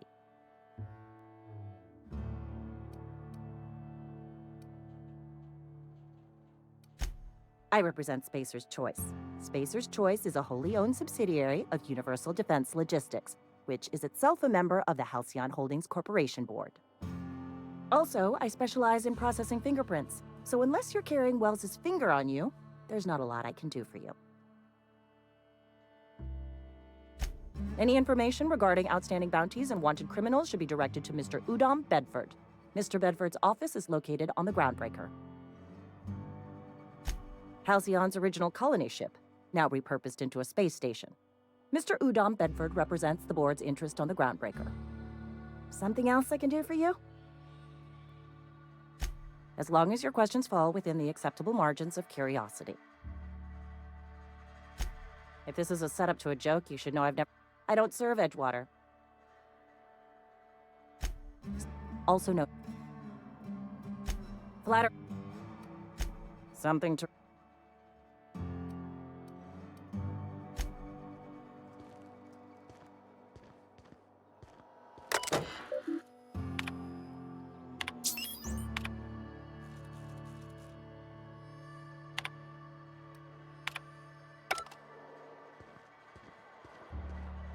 I've been feeling pretty low these days.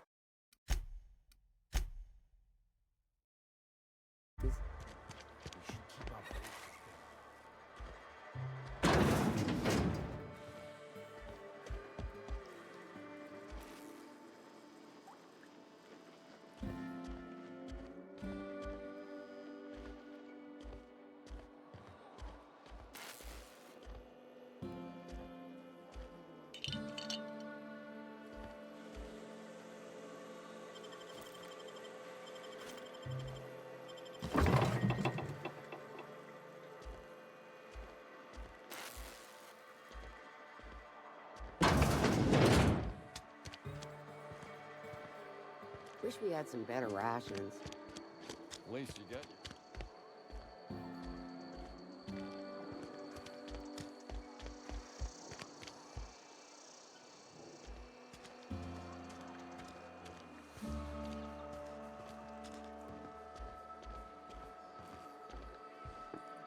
Carry on. Staying long? Staying long? Sorry, I got a lot to do.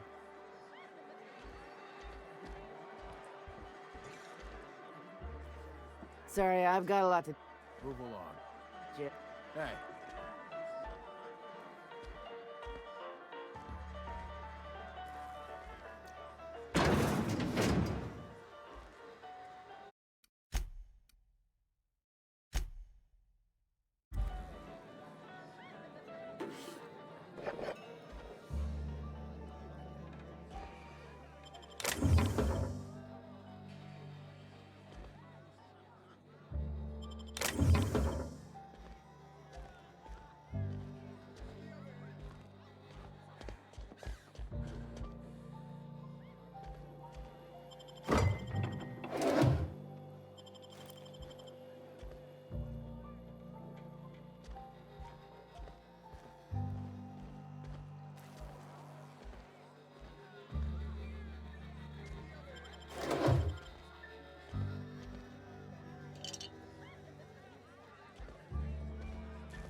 day at the cannery.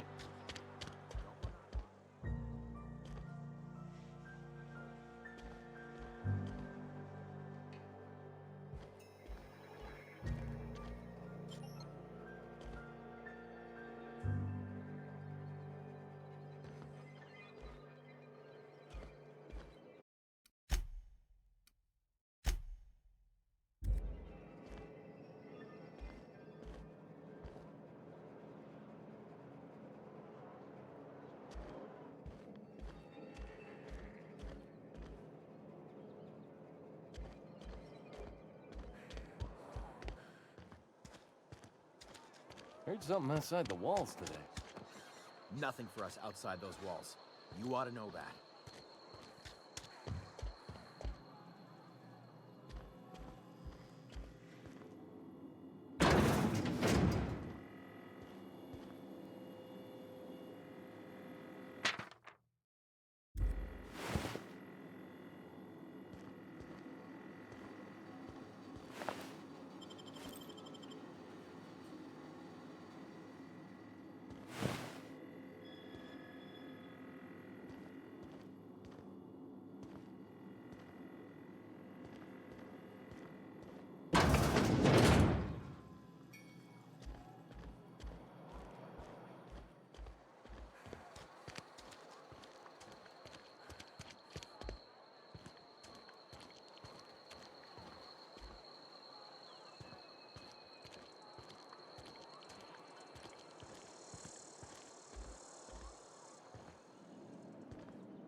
Something's not right. No prisoners! I earned a fine bonus!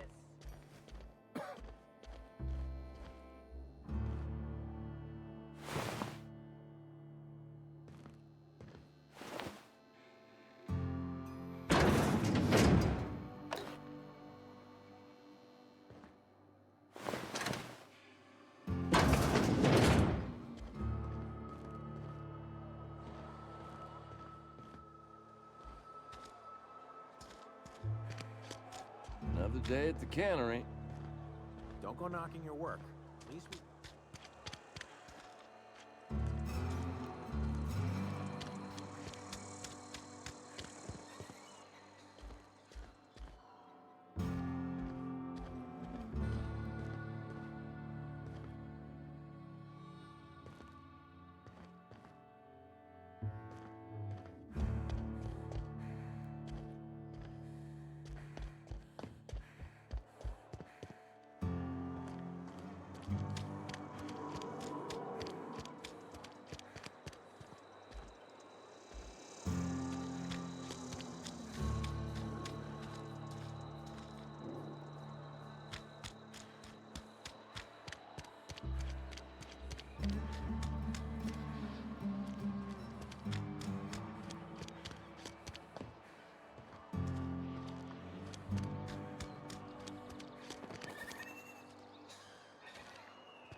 Miss Holcomb, I need you to explain this lesson.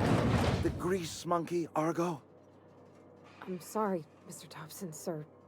You asked why it's taking so long to fix. The answer's technical. Don't apologize. Just try using small words for me. The cans bust open in the oven because she's set to cook saltuna, which isn't what we've got. Mr. Thompson? I think there's someone here to see you. Focus, Miss Holcomb. You and I are still talking. Let's start over. Walk me through the process. Show me where it's going awry. Well, sure. It's, mostly on account of what we're feeding into the mechanism. It puts food in cans. We have food, we have cans. Why won't it work like we need? She's expecting saltuna of a certain size. We're filling the cans with, well, not fish.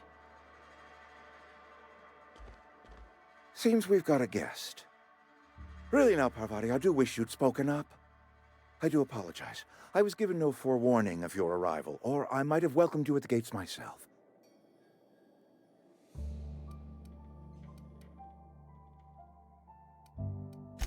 I'm Reed Thompson, Outpost Administrator. I cannot help but notice you are not in uniform.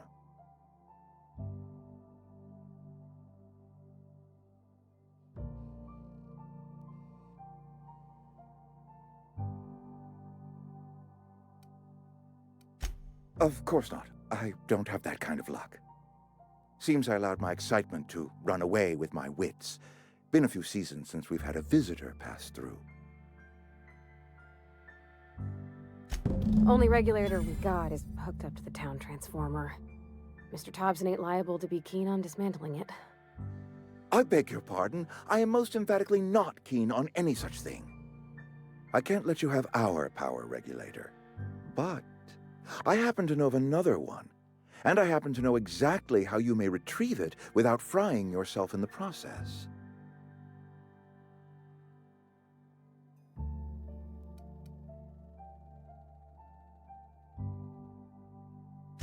My proposition benefits the both of us. Please, hear me out. There's a power regulator in the old botanical lab.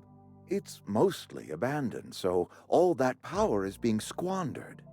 Go down to the geothermal plant. Reroute power from the botanical district over to us. Once their power's shut down, you can have their regulator and be along on your way. I was not entirely sure how to tell you this. The botanical labs are not legally inhabited, but there are people who live there.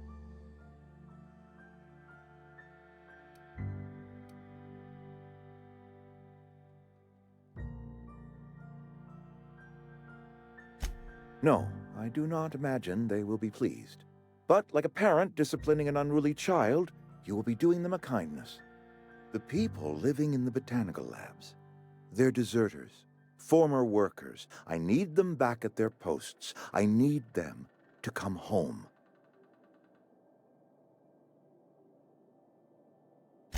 My hope is that by cutting off their power, you will convince those deserters to come back to town. Before you go to the plant, I want you to stop by the botanical lab.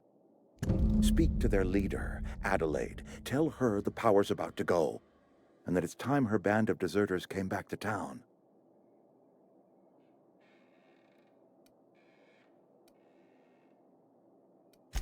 Adelaide's older than the other deserters. She's dignified, kindly. From what I understand, her camp looks to her for leadership.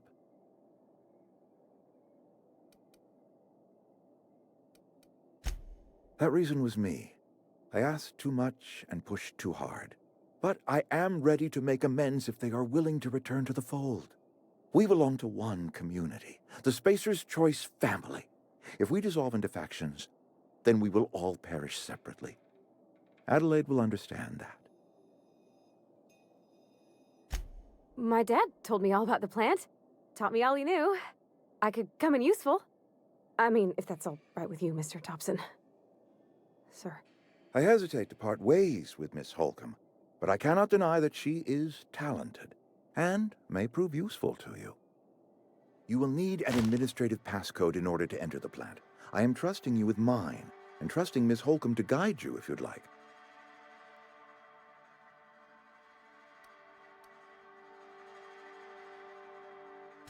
Great! I got my wrenches and diagnosticators and hairpins and engine tape, so I'm all set. Well, I am glad to hear that. Best of luck to you, and thank you again for your help. It is a lot to ask of a stranger, I know.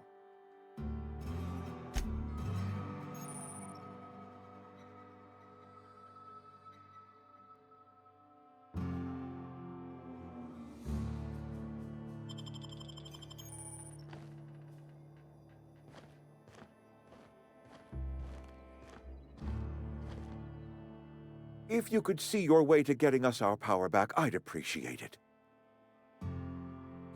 Go ahead.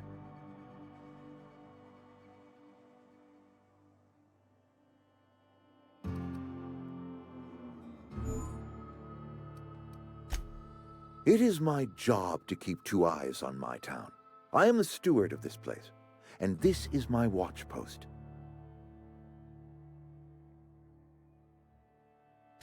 I'm trying to remember 25 years, 26. When you get to my age, the years just rush by. You stop counting altogether. I remember looking out this window and seeing the veils spread out from horizon to horizon. We were a sprawling town. We were booming. Times change, people change, but the veil will always be here. Spacer's Choice will always be here. Our work won't ever end. I take comfort in that.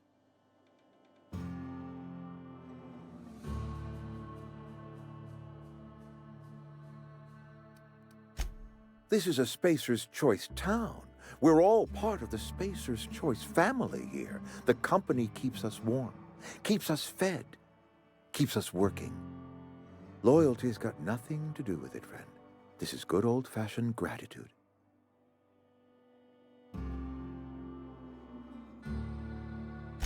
Go ahead. That you are not one of us may work to your advantage. Adelaide and her folk loathe the people of Edgewater, you see. I admit the fault was mine. I'm about as diplomatic as a bristling canid. I just hope Adelaide and her folk will see their way past my flaws and return to town.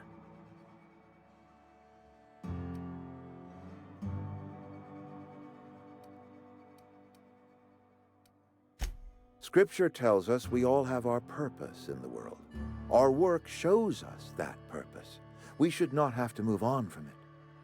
Yes, we have lost good workers to desertion. We have lost even more to plague. But it is why we must square our shoulders and carry on. Losing Adelaide was the hardest. She was our only flavor specialist. When she walked away, I knew we were in trouble. Spacer's Choice Saltuna is renowned across the system for its quality flavors and additives. We used to sell citrus-flavored Saltuna in our heyday. Ever since Adelaide left, we have been reduced to selling unflavored and spearmint.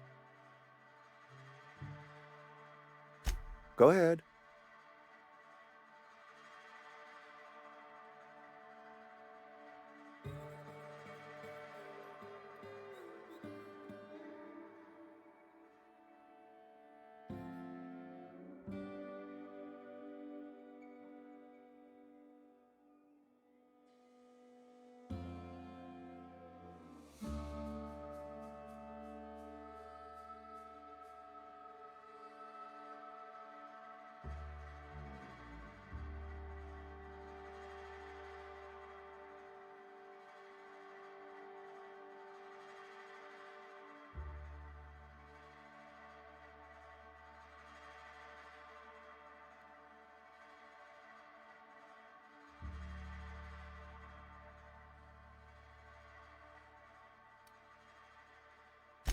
Adelaide was our only flavor specialist.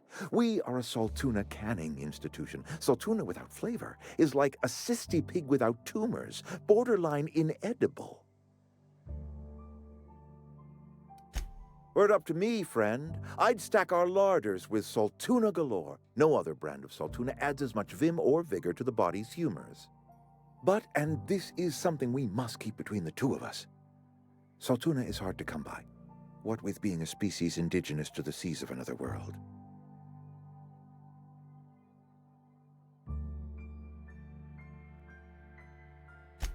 Oh, we've scavenged together some organic material from the surrounding environs. Mostly organic, mostly local mushrooms. Some of which possess a texture akin to a well-boiled slab of salt tuna. The difference is all but impossible to detect to any but the prissiest of palate. Go ahead. Can we not? Talking about unpleasant things always gets my bile up.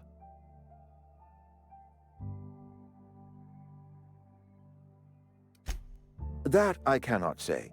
There was no moment when the plagues began. Disease always lurks on the fringes of society, waiting to infect the idle and the lethargic. But in the last 10 years, the plagues have become progressively worse and increasingly frequent.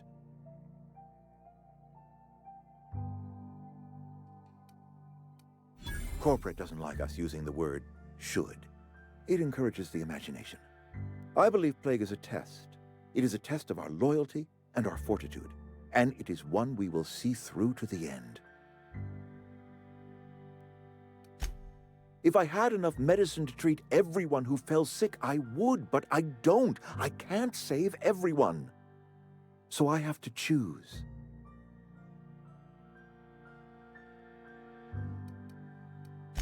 Yes, it is. And it's necessary. Spacer's choice is a family, and the survival of the family is more important than the survival of the individual. Something on your mind? Go ahead. That you are not... I admit... Nature is uglier. There is safety here. Safety and purpose. But not all of us see that, and I cannot force that vision upon them. Yes, we have lost good workers to desertion. We have lost even more to plague. Losing space... Go ahead. That you... I admit the fault was mine. I must. The burden of leadership is responsibility. If my workers walked out on Edgewater, then I have failed them. Yes, we have lost good workers to desertion. Go ahead.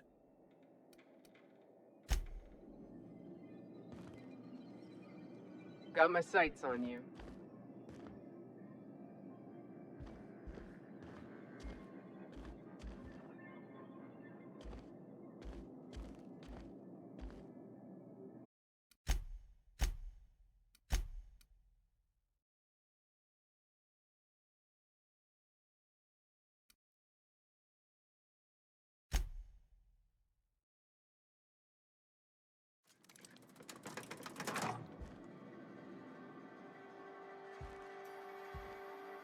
If you could see your way to getting a... Go ahead.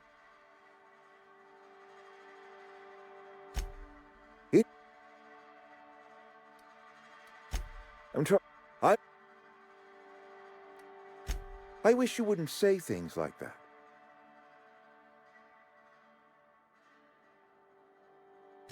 Yes, as a matter of fact. When I stand at my window and look out over my town, here's what I see. I see decent, loyal, hard-working people. I see a family. We are all part of the Spacer's Choice family. We are all doing what we were brought into this world to do. This is a Spacer's Choice. Loyalty is... Go ahead. That you were...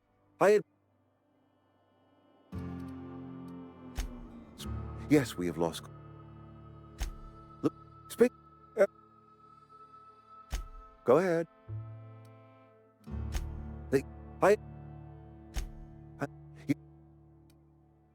Go ahead. That you... Nate... Go ahead. Adelaide was our...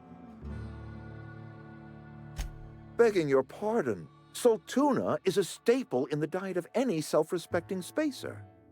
Were it up to me, friend, I'd stack our larders with saltuna galore. No other brand of saltuna adds as much vim or vigor to the body's humors.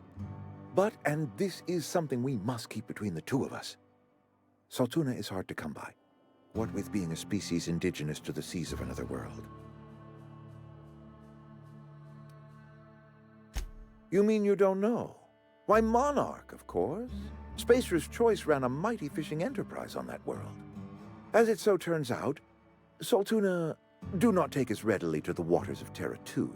Scrawnier than their Monarch cousins. Forces us to pack our cans with additives, you see. Oh, we've scavenged together, some of which... Go ahead. Can we... If I... It is not easy for me. Spacer's Choice... But...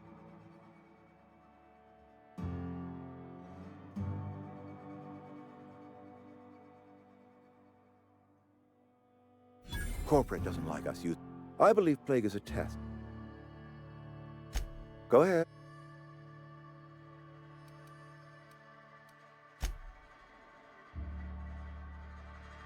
We better clear out of Mr. Thompson's office before we talk.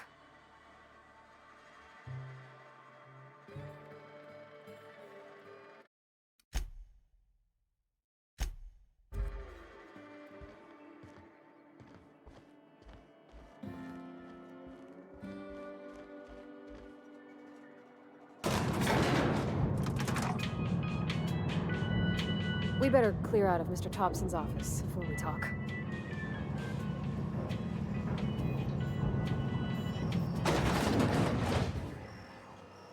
Hey, ma'am, can we talk? Sorry. You got a minute? Sorry. You just want to get out of here. And you likely don't want to tag along like me. It's just, Mr. Thompson has his own view on matters, on account of it's his job and what all, but that's not the only side of the tale.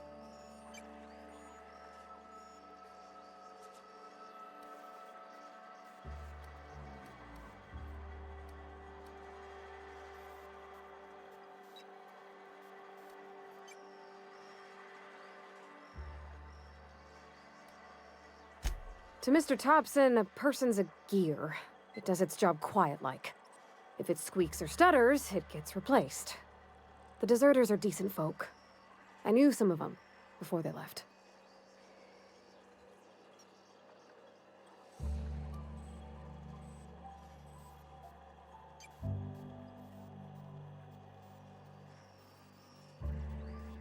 I don't know anybody well. I mostly listen to them talk, kept my head down. There was a boy named Thomas who used to follow me around, asking questions about the stuff I fixed. He was real sweet to me. Not any sort of dissident. Life's hard here, especially for them that don't fit in so well. We're one big Spacer's Choice family, but every family's got the one the rest whisper about. Mr. Thompson's aiming to take away their power. They'll have no lights to see, nor heat to cook. They'll be at the mercy of marauders, or worse. I think you should talk to the town's vicar about it. Max, his name is.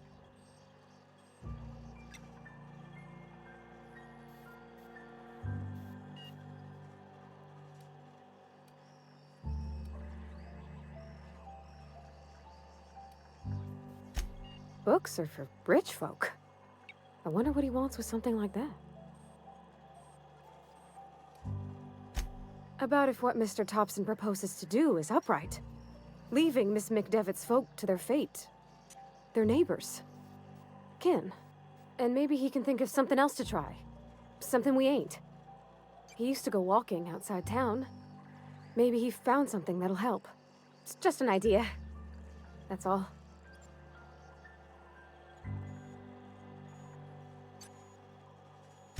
Thanks, ma'am.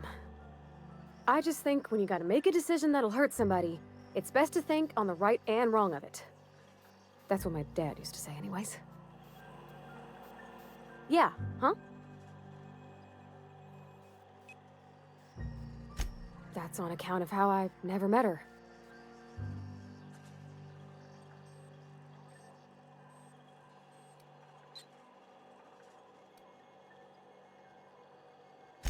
I don't rightly know. She was in another division of the Spacer's Choice family. She worked in the Vale a few months, sorting the cannery computers. Her contract said any kids she had, expected or not, belonged to her office from the time of conception. So when I was born, I got sent here.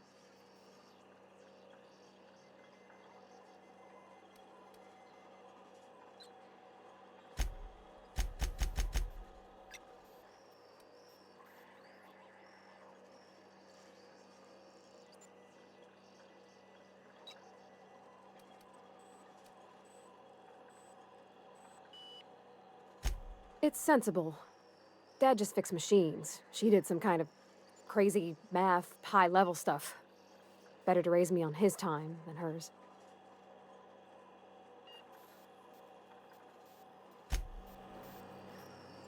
Yeah, huh?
I've always felt weird in here. It's too clean.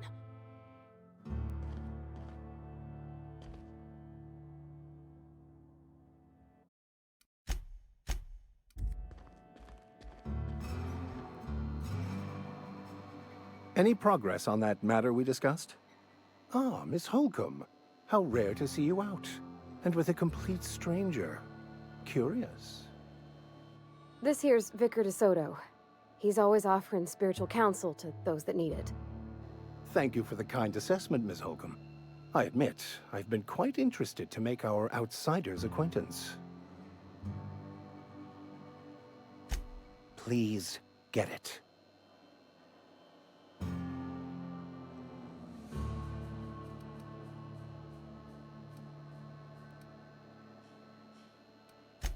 What would you like to discuss?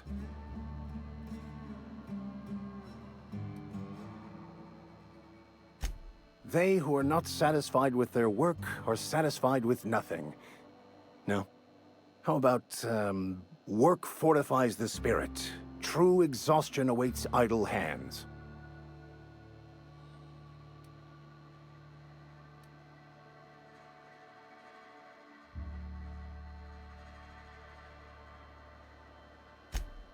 The OSI teaches that the Grand Architect set a perfect system in motion at the beginning of time. Contentment is found by accepting one's role in that grand plan.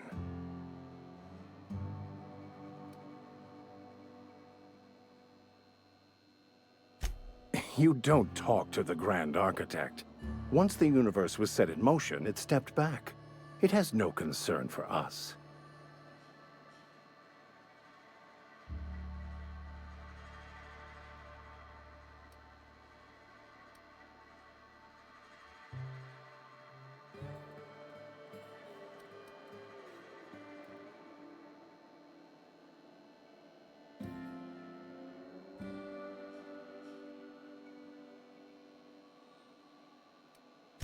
We will eventually decode the plan and all its intricacies. Once we are able to deduce the properties of every particle in the universe and its trajectory, we will know everything. The future, the past, each person's place within the plan, all will be laid out before us, removing struggle and bringing peace. No one will ever need question their path again.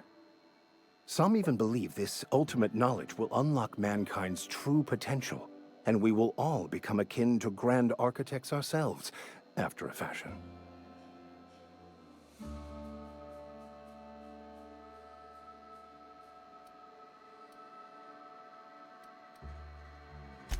The Order of Scientific Inquiry, also known as scientism to the layperson.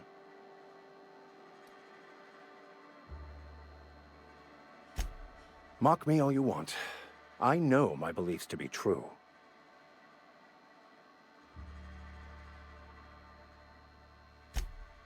You don't talk. We will eventually decode the plan and all its intricacies. Once we are able to deduce the properties of every particle in the universe and its trajectory, we will know everything. The future, the past, each person's place within the plan, all will be laid out before us. Some even believe this. I would love to discuss the finer points of my religion with you. Oh, wait. No, I wouldn't. Seriously, though.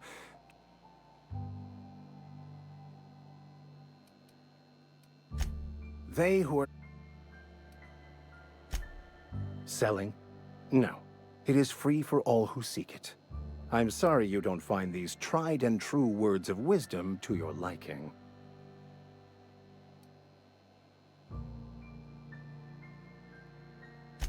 Have you? These people need something, anything they can grasp to survive. Delving into the metaphysical minutiae of the grand plan would be nonsense to them, if not worse.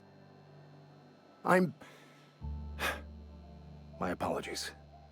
The townsfolk are having a tough time of it, and it's been difficult for me to enrich their lives. They are good people. It is just difficult to reach them. They who...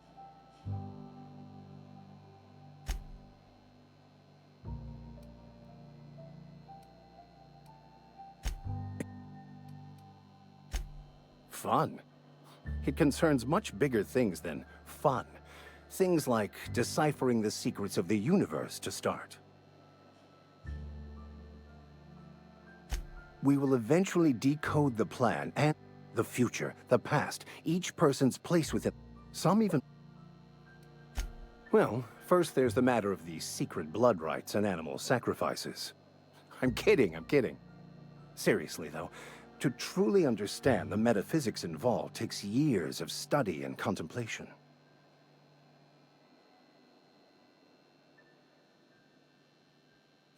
What? I thought you would talk to him. You wanted to speak to me, Ms. Holcomb? Every time I've tried to engage you in conversation, you look at the floor, answer in single words, and slink away. I can't imagine what would be so grave as to drive her to my mission. What has Mr. Thompson asked you to do?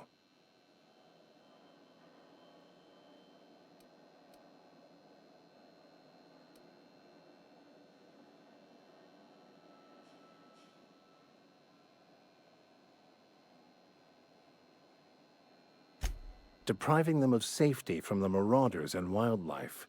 I can see why that troubles you. Miss Holcomb has a soft heart. Always has, if you believe the talk.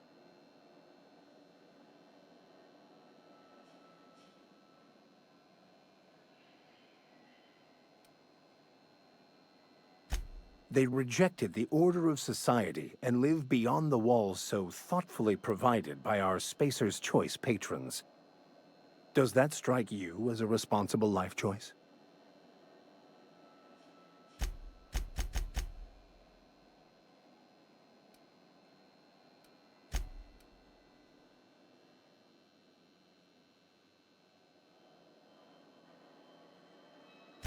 Assuming your goal is to save as many as possible, then you should bring everyone together. Send the power to Edgewater and convince the deserters to return to the fold.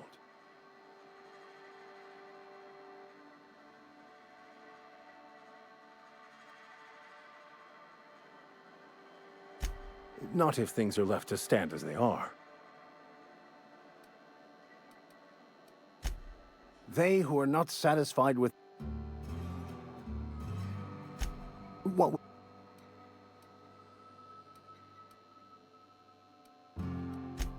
they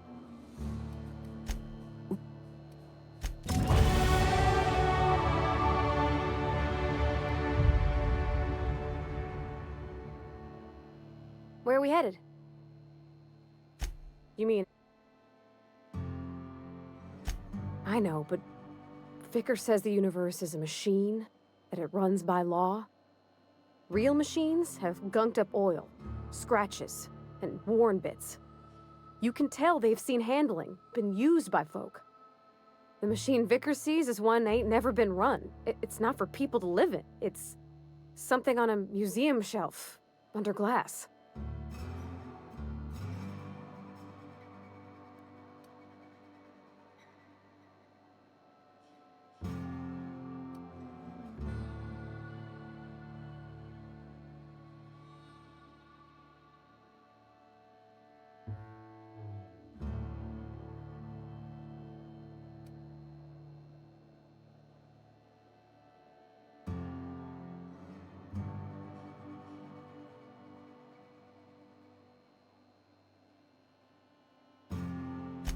It just comes off cold to me, is all.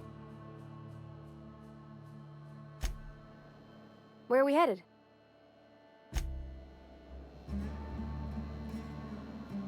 any progress. Please.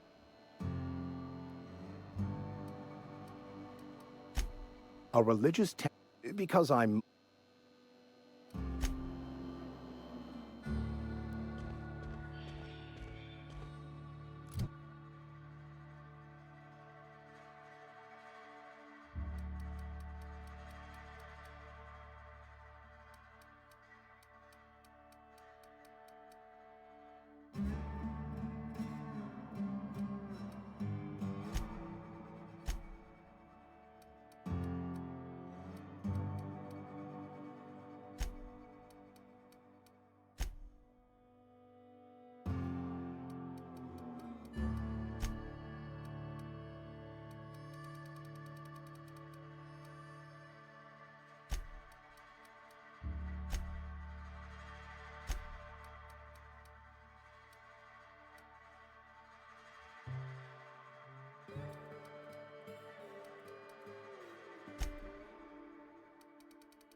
Had your rations yet?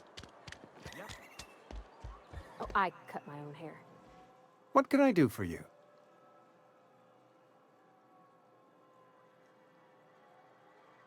You know about Eugene? How? Then, you know Phyllis suggested selling off Eugene's gold teeth. I didn't approve of the idea then, and I don't approve of it now. Eugene's golden teeth were a family heirloom, representing 3 generations of poor dental hygiene. He took them to his grave. That's unthinkable. Eugene's body and all rare earth minerals contained therein are solely the property of Spacer's Choice. I can't ask Silas to dig up a man's body and pry a few teeth loose from his jaw just to pay my bills. Can I? Are you asking rhetorically? Because if you're being serious... Ugh, gross. Desperate measures, Miss Holcomb. Desperate measures. I'm going to have to ask Silas to dig up those teeth. It's the only way I'm paying my gravesite fees.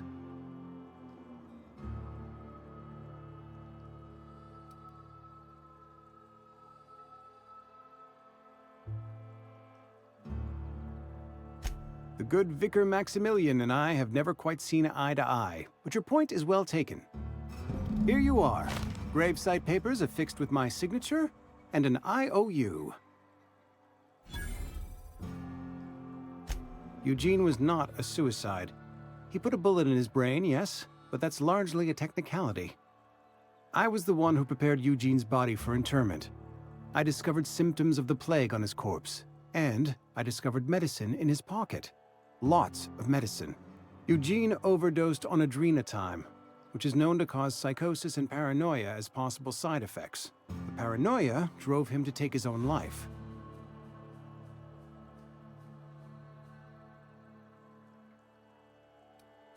We can all thank our lucky stars that young Eugene was hopped up on medication and suffered its predictable side effect. I included it all in my official report. I'd like to think I saved Edgewater a great deal of money. We never could have paid the fines associated with a suicide.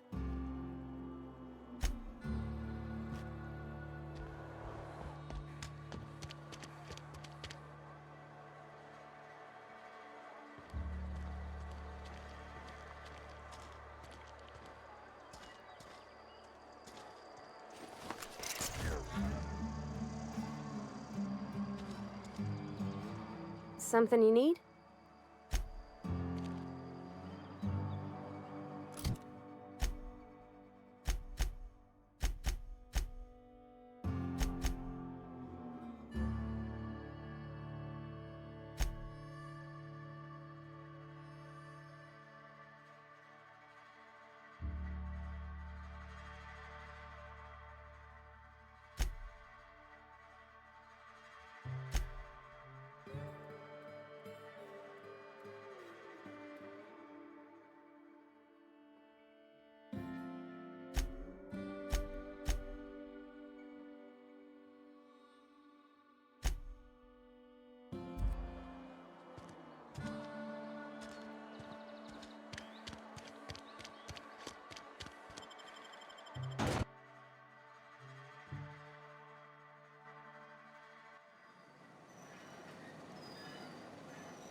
When I was little, we'd get freighters in every Sunday noon. Now they only come but once a month. I love the... Thank the law. I've been requisitioning backup for months. Guess the boss finally came to his senses. You ever swung a truncheon? Let me see your rifling stance. I want to make sure you're up to snuff.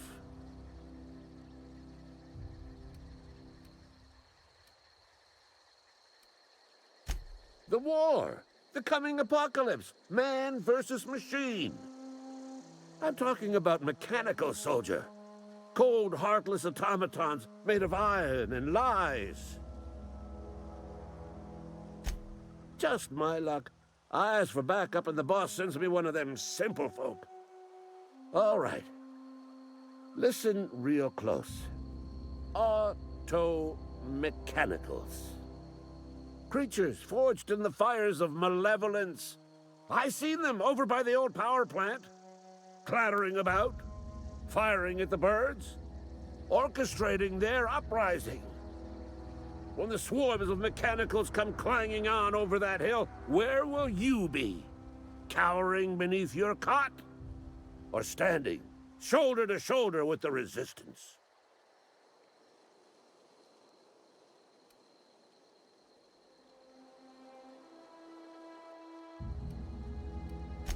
I've been gathering up a war chest over the years.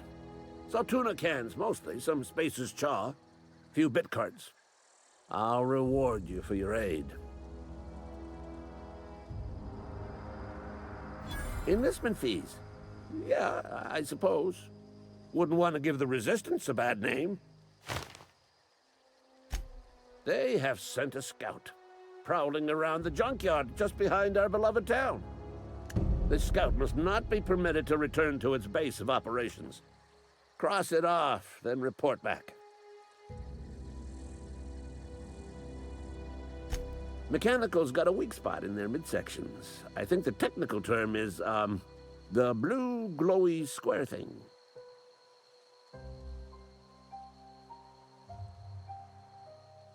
I told Silas I'd pay my dues if he agreed to join the Resistance. Guess this means he's finally heard the calling.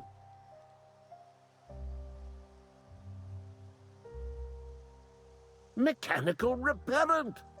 A stroke of inspiration from the law itself. Here, I've been saving up a couple of bits for just such a project. Go on. I'm Ludwig Miller, Associate Security Officer for Transportation. Officially? Unofficially? Strictly between you and me. I am the only thing standing between Edgewater and total annihilation. Go on.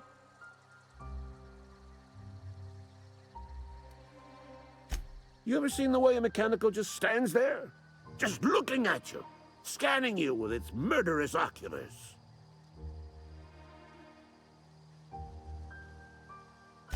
Mechanicals have been programmed to eliminate the human race. They've been programmed to replace us. First, they will rob us of our jobs. And once they have taken away our livelihoods, they will take away our very lives.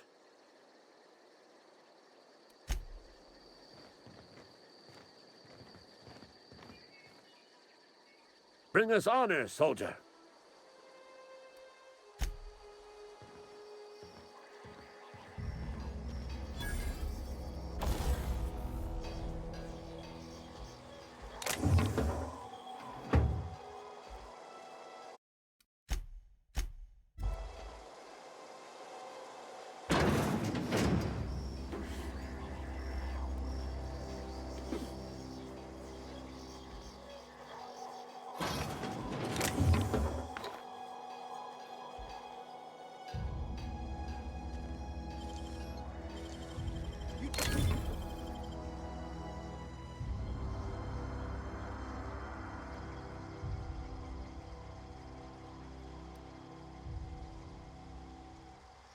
Carry on.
got any sights on you.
Easy.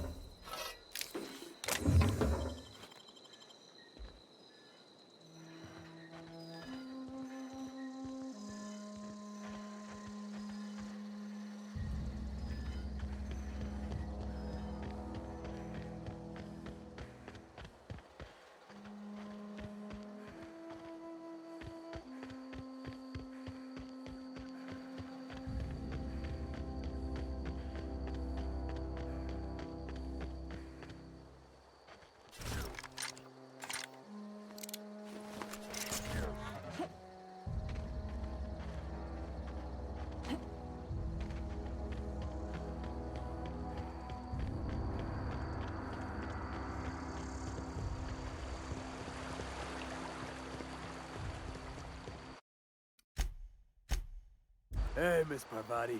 Come for a visit? Not today. Just helping this lady.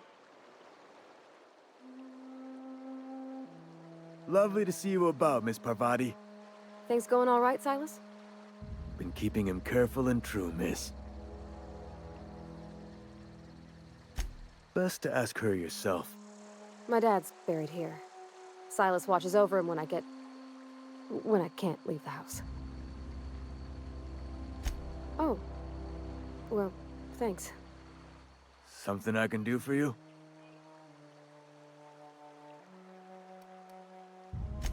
Yeah? What about him?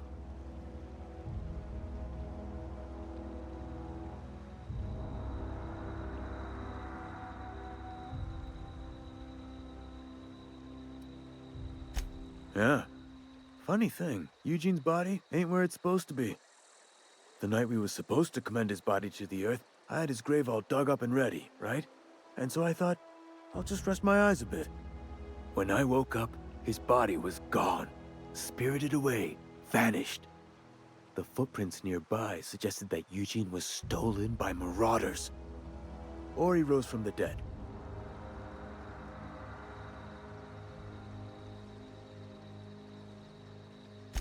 Let me know if you find anything. You run into any trouble? Reliable work from a freelancer. That's gonna take some getting used to.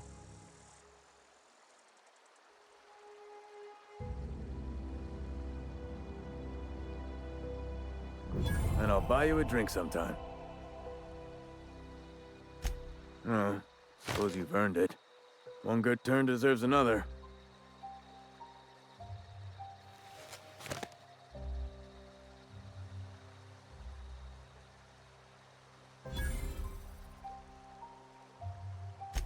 Abernathy was sick?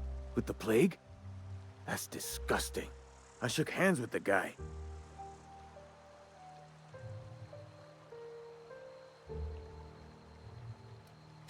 I needed his fees because of his name. A, for Abernathy. He was at the top of my list, you see? Yeah?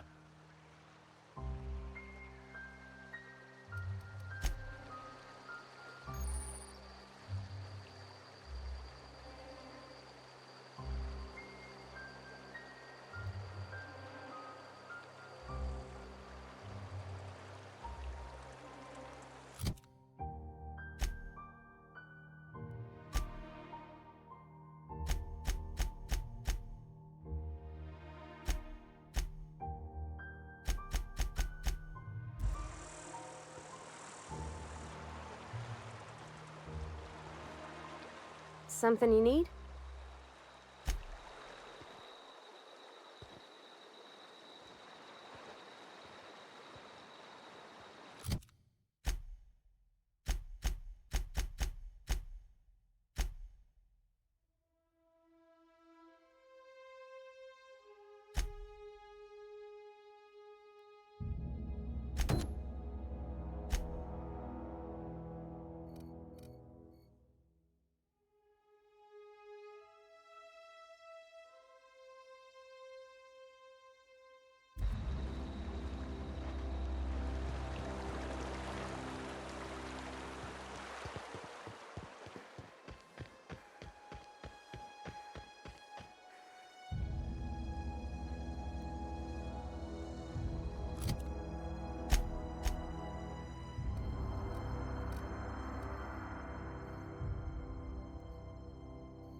Aw, he ain't no threat.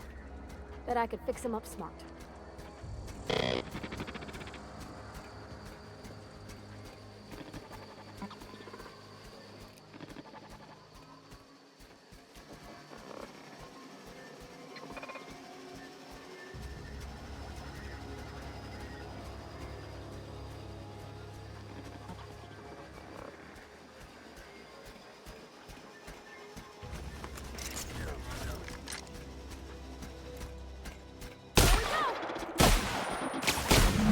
That's the last of them.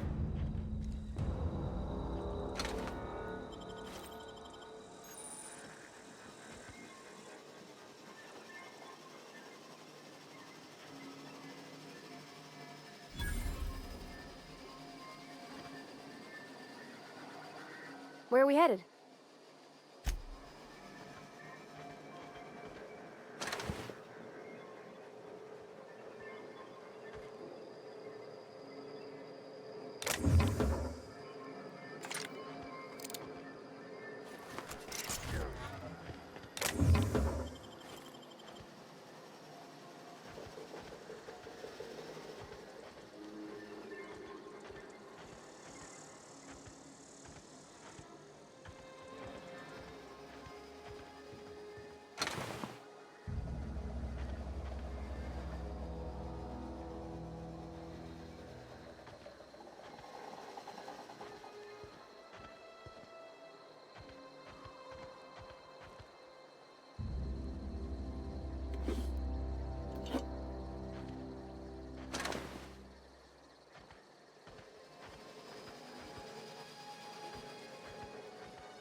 Be right over.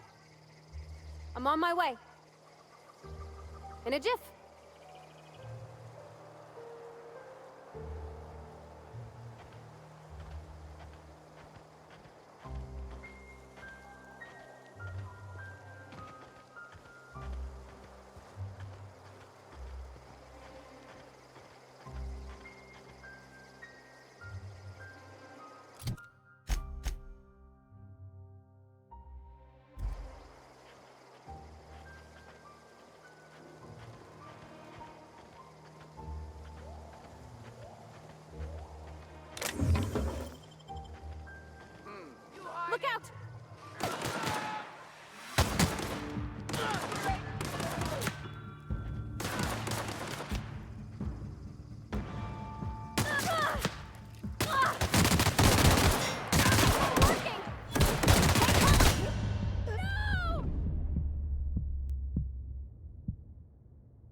Here we go! Don't mess up!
Easy.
Where are we headed?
Incoming!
Okay, gone quiet.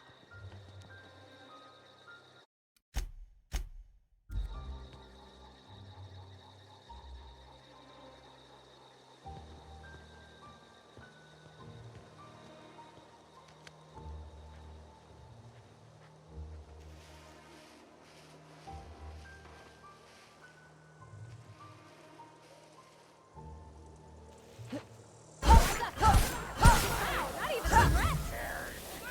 Look out!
You're fast.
Nicely done.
got it.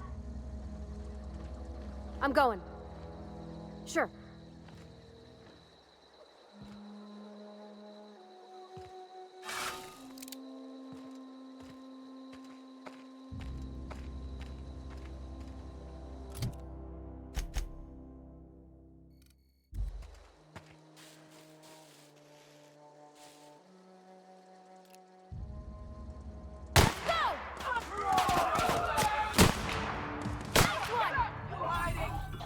You scared?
It's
not the best choice. It's Spacer's choice.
Clever.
Inside voices.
That was quick.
Oh, you can see the whole world from here.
I'm going.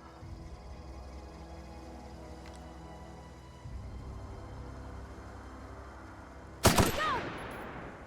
Pass that armor! Nice one! Come out and play!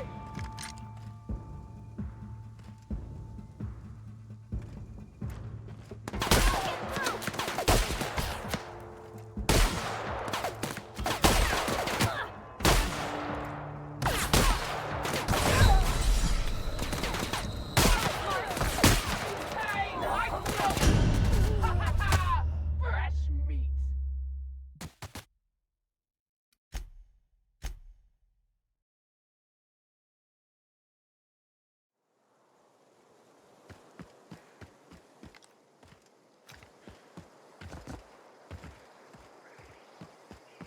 I'm going.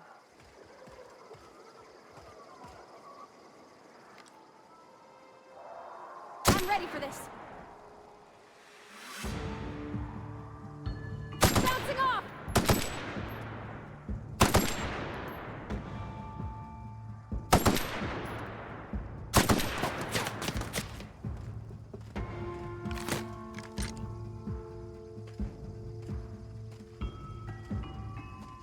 It's through!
Here they come! Kill them!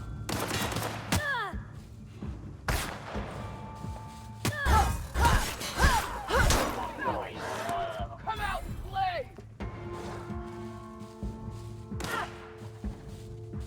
I smell blood!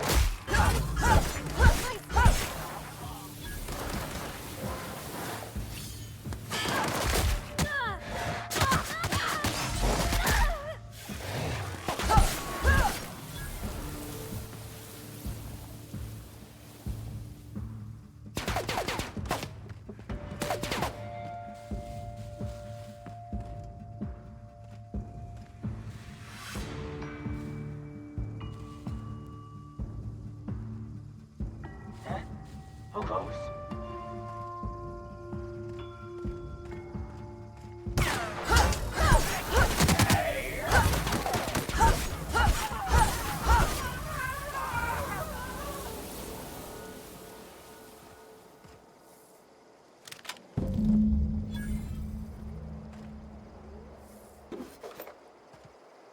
I'm going.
I could do that.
I used to skip rocks in the river till Constable Reyes ticketed me for unlicensed terraforming.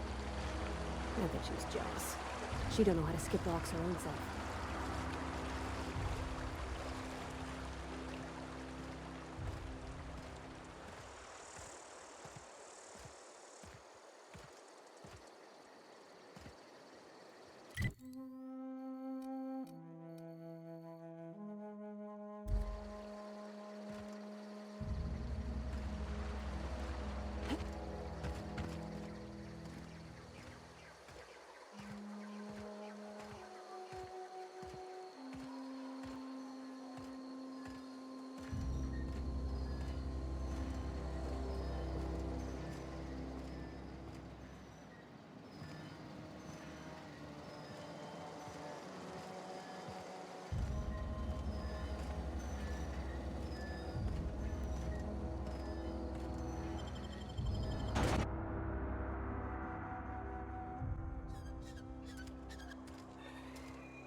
What can I do for you?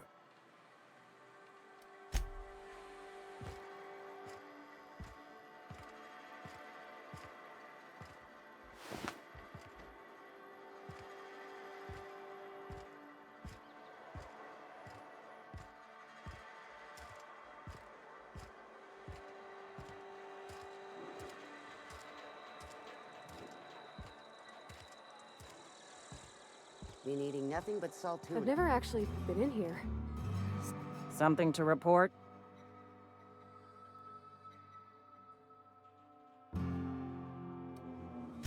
We pay by the finger. What do you have for me? Here we are. Birdie Cotton. Cause of death. Let's just say overwhelming physical trauma. Bert was the local preacher before Max took over. Always was quick to remind us that we all get what we deserve in the end. I'll just need your signature here, here, here, here, and here. Got any more fingers for me?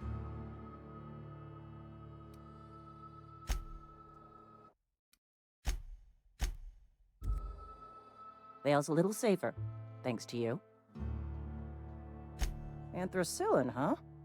That's an anti-Cleo product. I appreciate your vigilance on behalf of Spacer's Choice. I'll make sure this medicine goes to where it's most needed.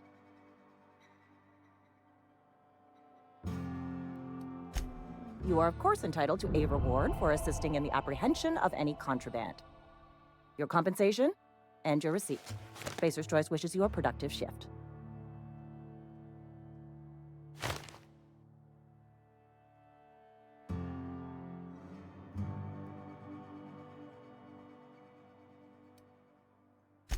Medical treatment by Anti-Cleo's products is strictly prohibited under Spacer's Choice company policy. I distribute this medicine to our workers, and we're all complicit in a crime. If you are one of our workers, I would be obliged to mark that comment on your permanent record.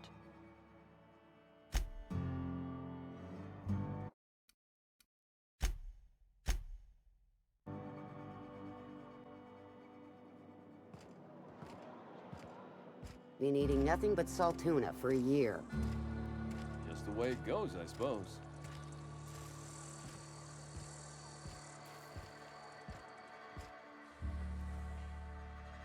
Somebody's been running around, Let's see it. Don't keep us waiting.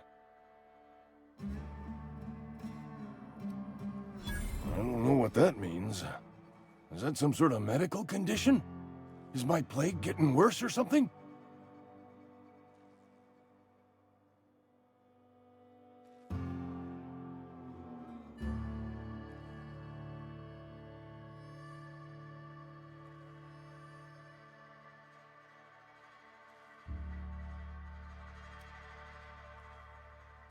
Are you out of your mind?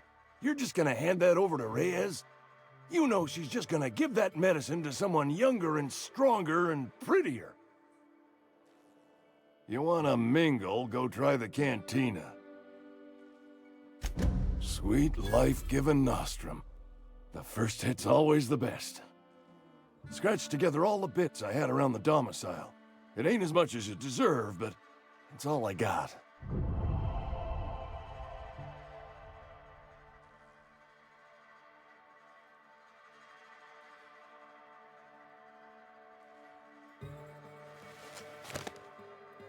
You're wringing the blood out of me.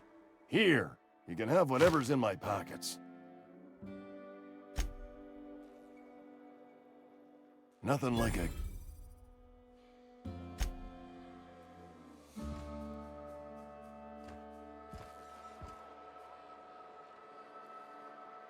Yeah, huh?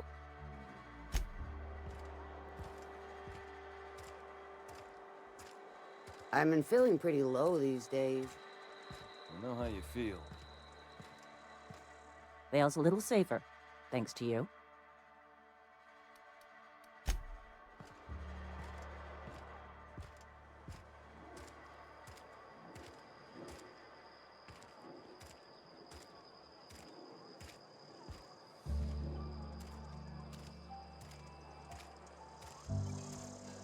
This is where the magic happens. Well, science. But it still happens.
Bring us honor, soldier.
You beat that scout to scrap with its own legs?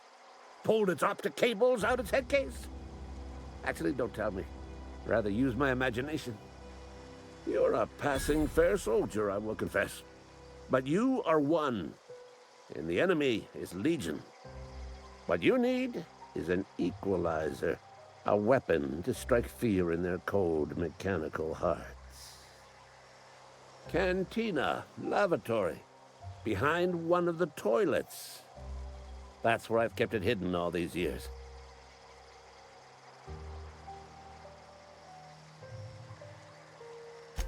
Sharp, ain't it? The lavatory's the very last place a mechanical has need to enter. On the double, soldier. Don't want the bartender poking around in there with a mop.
Nicely done.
Ready when you are.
So, what's the plan?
You some sort of freelancer?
Wonder if the plague's ever gonna pass. Just keep working.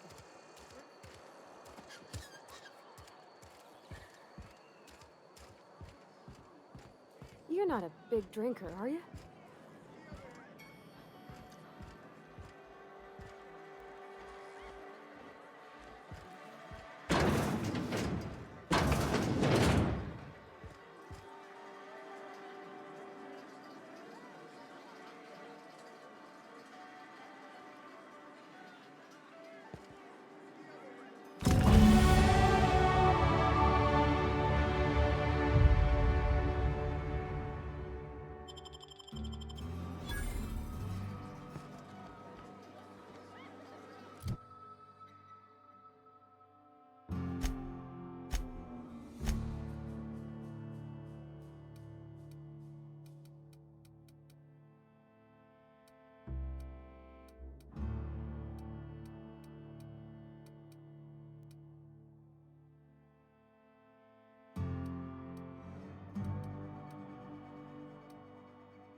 Bring us honor, soldier.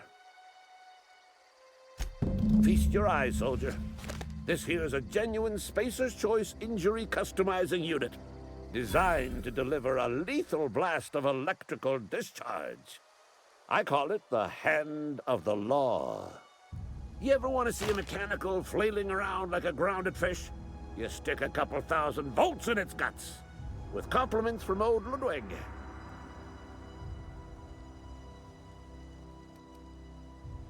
There's a workbench right through this door. Attach that unit to your favorite weapon and go forth into glorious battle. Time's come for you to journey down into the black heart of the enemy's camp. I'm talking about the old geothermal plant.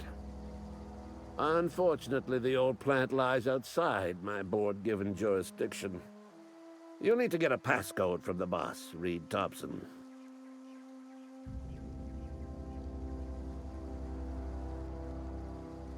I've been after a passcode for years. Boss said no on account of my gross incompetence with all matters related to security. I need you to get us the brain of a mechanical.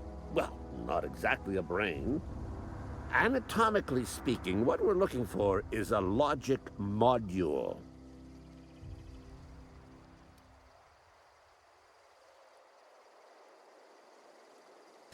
There's the rub. If a mechanical breaks down, the logic module fries, so you can't rip one out of its corpse. You're going to have to find an intact model somehow.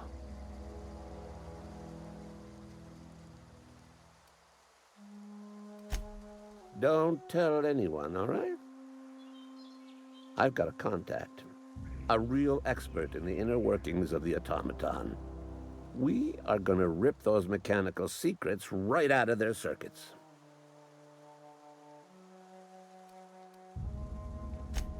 Well, excuse me. What I meant was I'm going to get a contact. Didn't know I had to be all prissy about my grammar around you. I don't reckon so.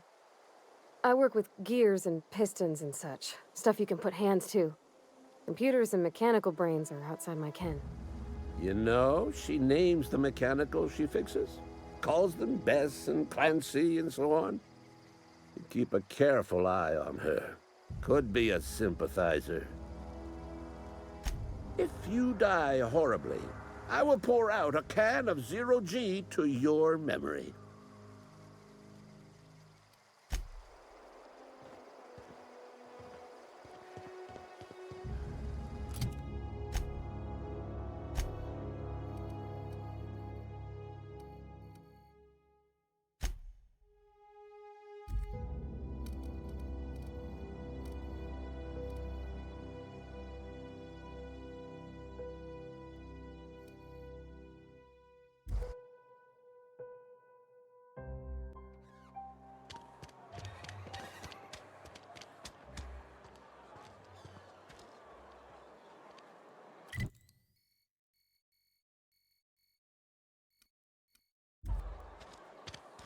Another day at the cannery.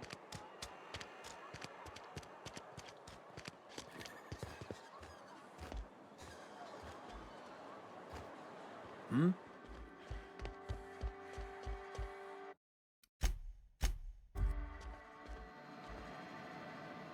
Any progress on that matter we discussed? Wonderful. This is fantastic. Well worth all the sacrifices I... Wait. What the fuck is this? Is this French? I can't fucking read French. It's a law-forsaken joke is what it is. French. Ha! I was so high and mighty, preaching to the yokels about following the plan, while fighting it at every turn.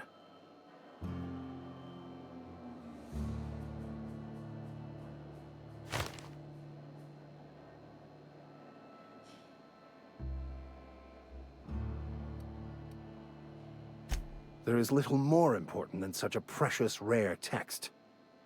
I've spent my life searching for the keys to unlocking the secrets of the universal equation that underlies the plan.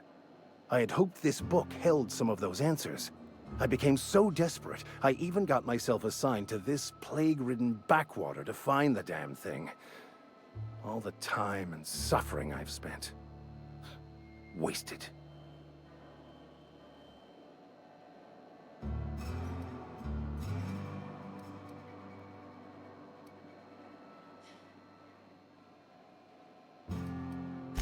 Bakonu, the author, had some interesting theories about man's perception of reality that I thought could be applied to our attempts to decipher the plan. Unfortunately, he was also one of the founders of the Philosophist school of thought, so the book is banned in this colony.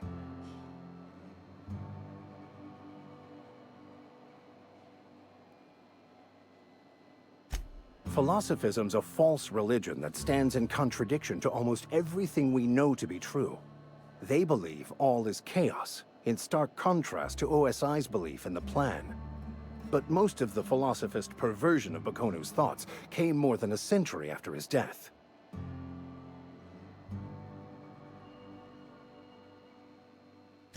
The story of my life. Most lay people are not aware of this, but we've not discovered any new insights into the plan for a long, long time. I had an idea that we should welcome the truth, no matter where we found it. I had the worse idea to share my thoughts with a superior. And that's how I ended up assigned prison duty, where I was fool enough to let an inmate bend my ear with stories of an original Bakonu journal. But that's neither here nor there. What I need to do now is to find a translator, obviously. But to do that, I'll first need to secure transport. You have a ship. Perhaps I could make myself of use to your crew.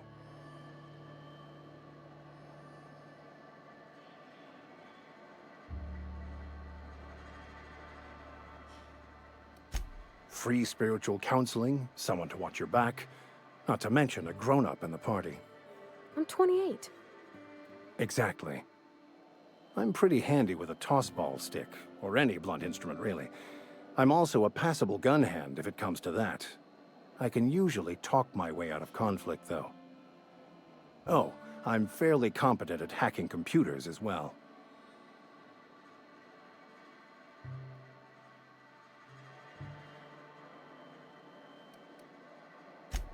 Of course.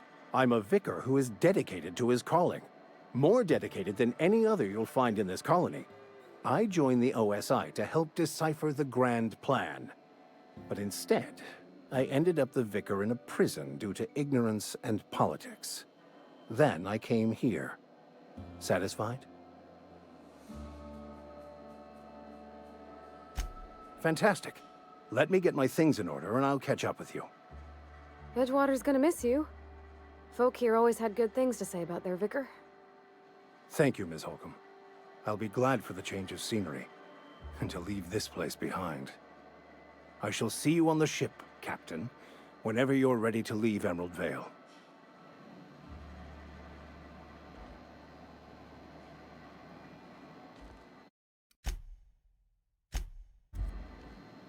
I'll meet you on the ship when you're ready to depart from Emerald Vale, Captain.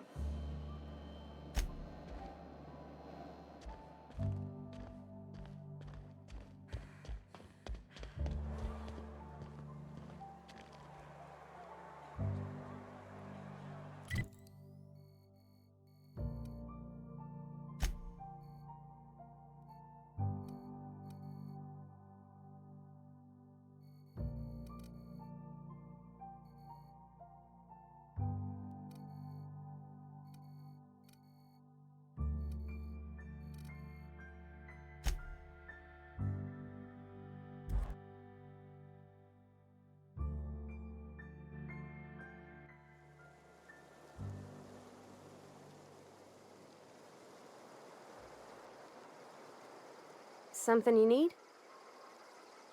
In the bar? When I asked if you were a drinker? Sorry. I know, it's none of my business.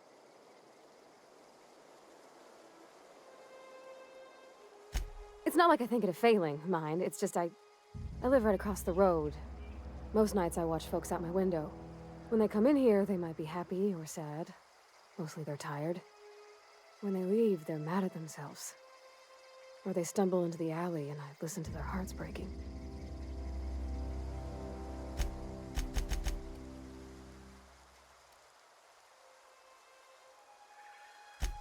There's been scary nights, but Constable Reyes is right up the road. She keeps an orderly town.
I've always wanted to poke around in here.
Search concluded. No dissidents found.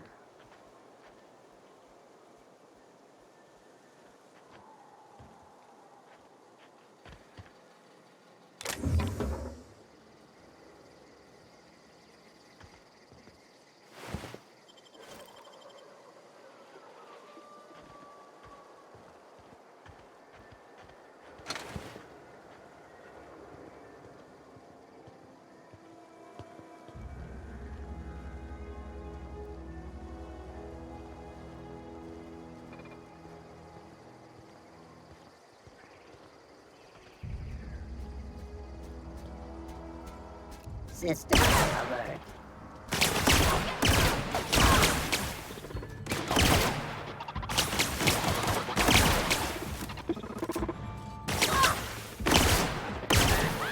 Beginning security. Everyone all right?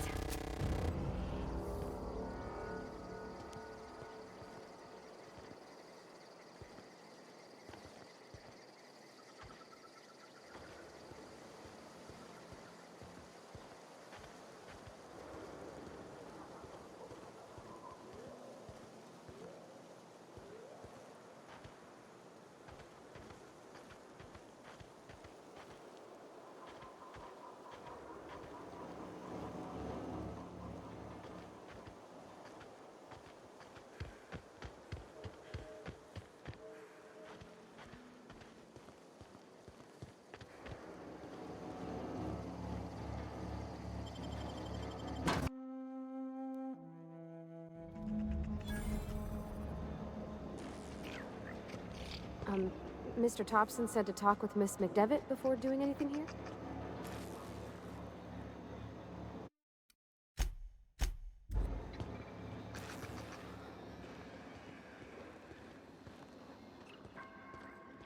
Halt. Here they come!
Halt.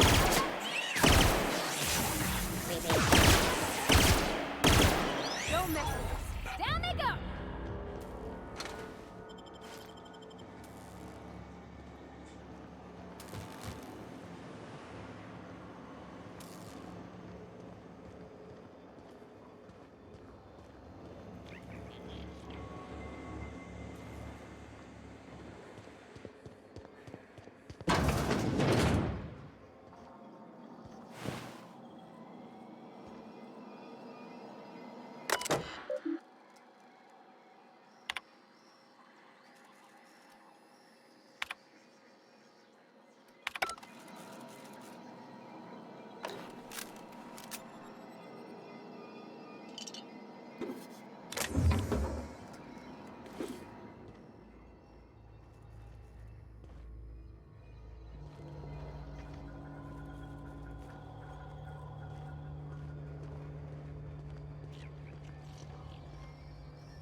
Great work.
Performing.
You're not real. You're not real.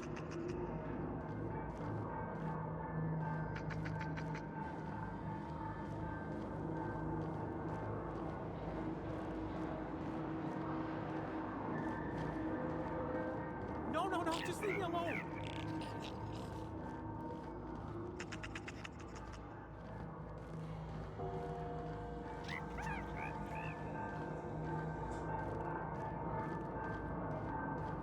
No, no, no, just leave me alone.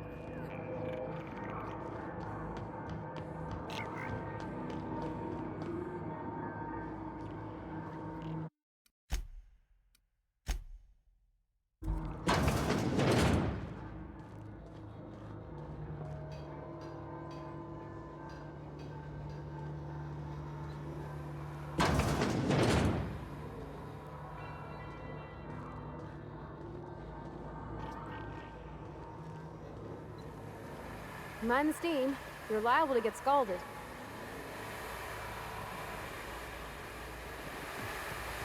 Clinic performing. Here they come!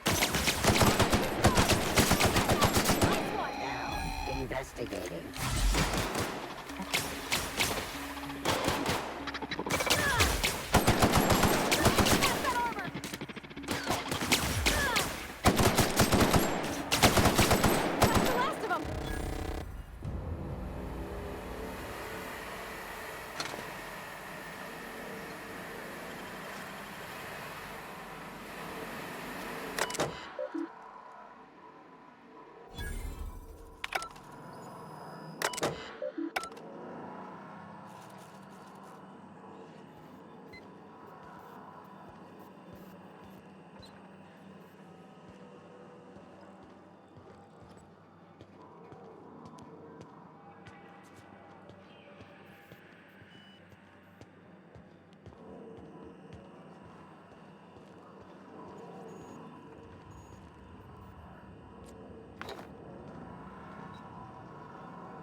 Processing. Sweeping the area. Watch out!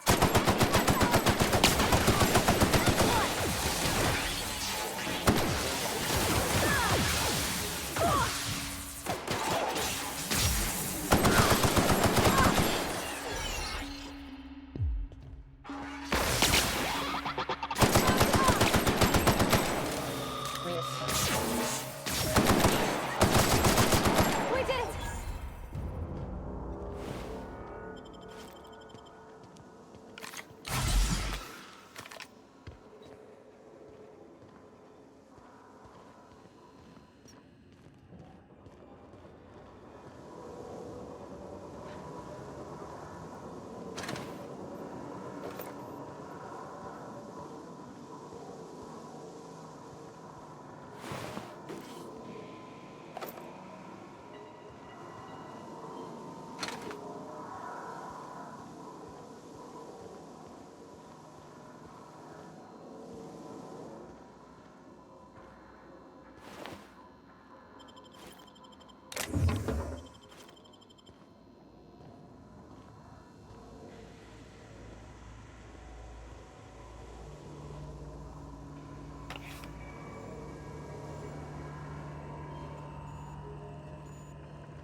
Okay, gone quiet.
Yeah, huh?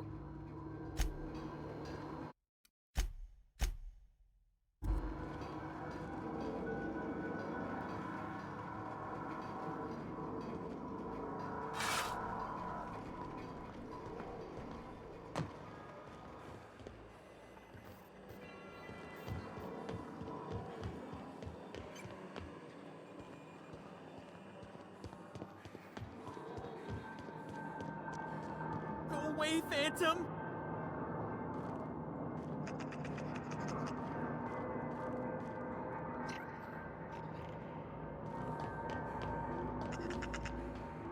You're not real. You're not real.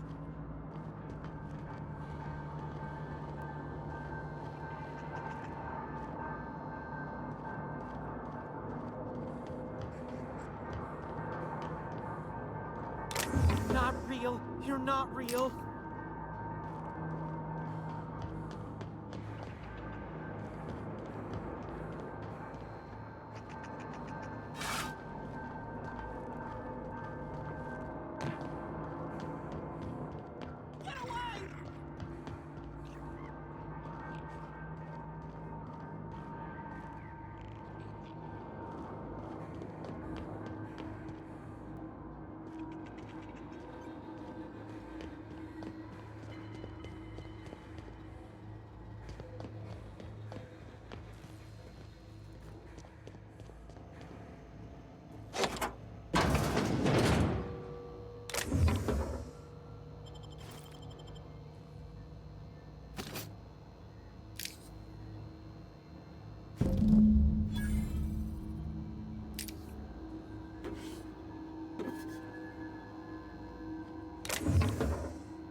No, no, no, just leave me alone.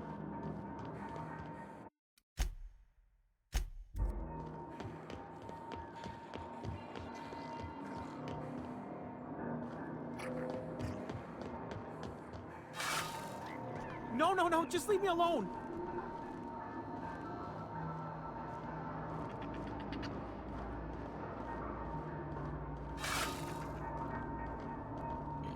Go away, Phantom.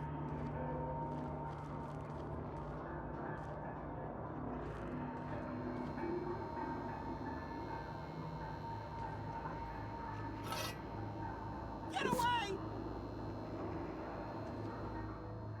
You're not real. You're not real. Get away from me, Phantom. Shoot! Scram!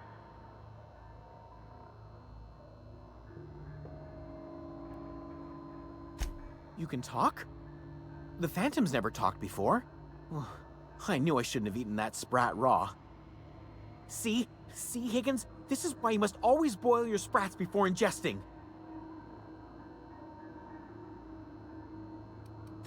Of course. Sprats are an excellent source for my daily recommended intake of mercury. Chester D. Higgins. The D stands for definitely not insane. I use it as a reminder. Oh, Higgins has been many things over the years. Sprat Wrangler, Saltuna critic, Aetherwave personality, chairman of the board, galactic defender, Cysty Pig tycoon. I've come a long way for someone who started off as a simple engineer right here in this plant. Jimmy'd opened the vending machines. That lasted a good couple of months. Eventually, I had to resort to more unconventional means of filling my insides.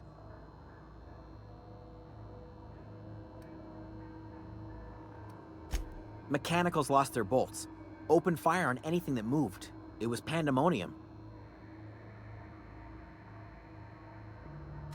I was on cleaning duty at the time. My old boss had me scrubbing pipes when the killing started. So, as usual, I missed out.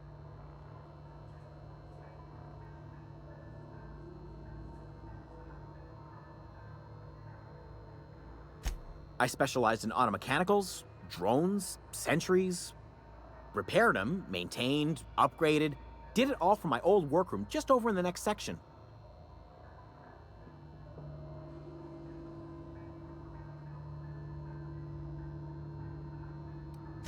Oh, before. Definitely before. Cysty Pig tycoonery was the apex of my long and storied career. Mechanicals lost their bolts. Opened fire. You mean, why did the Mechanicals go on a murderous rampage? Same reason any of us do, I suppose. The voices told them to do it. I was on cleaning duty at the time. My old boss had me... Look, I don't want to fall into any trouble with the Mechanicals. If they wise up to our plans, they will come for us. With prodding irons.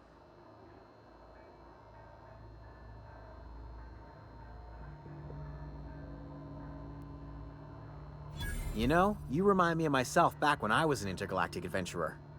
I discovered a flaw. Their hostility levels were hardwired to maximum. There's no changing that, but you could rewrite their targeting protocol so they attack each other instead.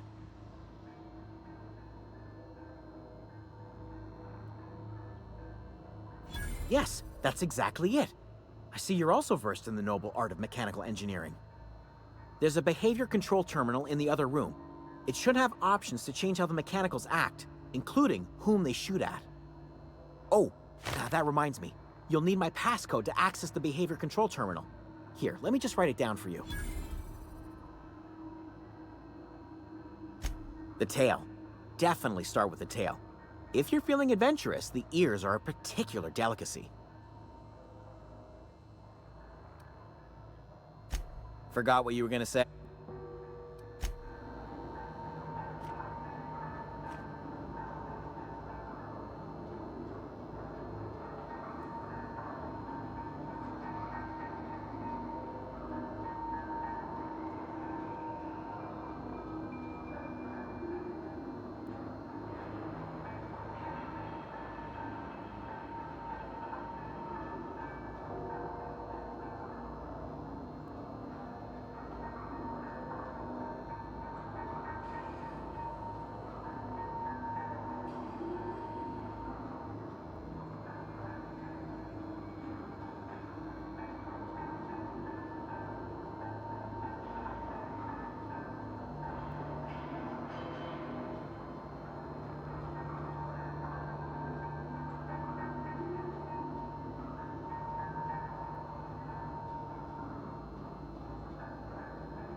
Ready when you are.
Bottleneck.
Nicely done.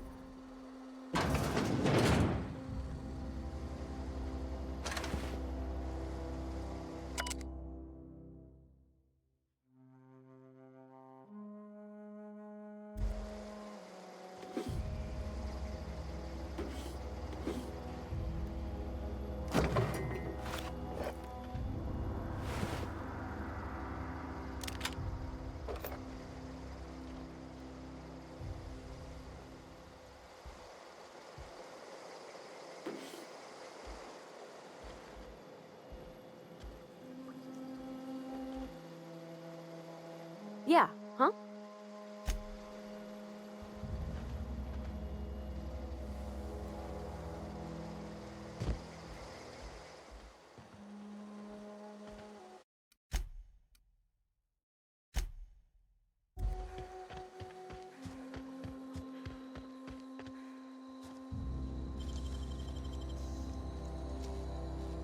No, you got that?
Move along, stranger. We don't want any trouble.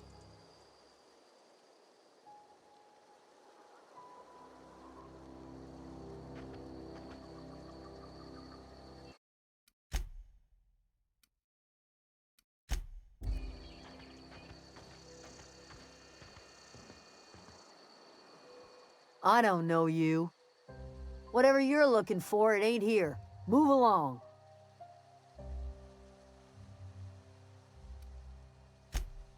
Answers, huh? You must be one of those philosophicals. Already got ourselves one of those.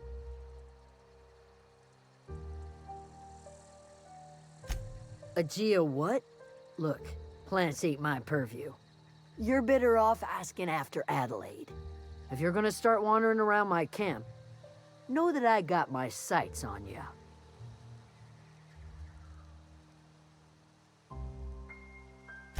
Over in the hothouse, tending crop. Enough with the questions. No offense, but I've got a lot on my mind.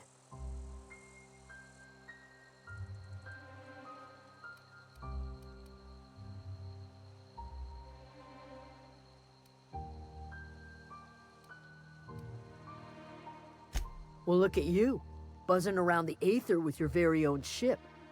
Rest of us gotta make do with the ground at our feet. No, I'm sorry. That was unworthy of me. Lady named Zoe went missing some nights ago. Just up and vanished without a trace. Now I'm pacing around wondering if marauders got to her.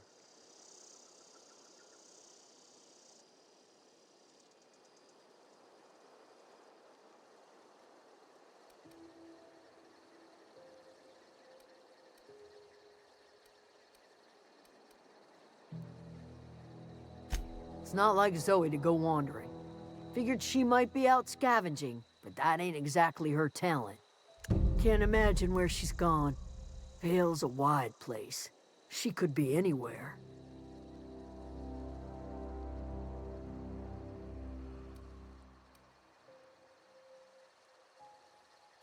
Could do without the gallows humor. I'll tell you what I can.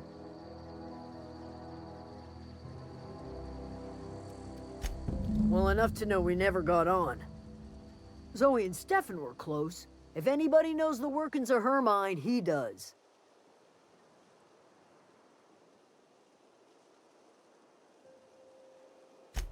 She was lazy and thoughtless, but she's still one of our own.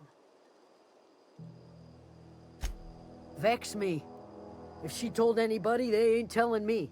I'd check her room, but I got yelled at for snooping once already.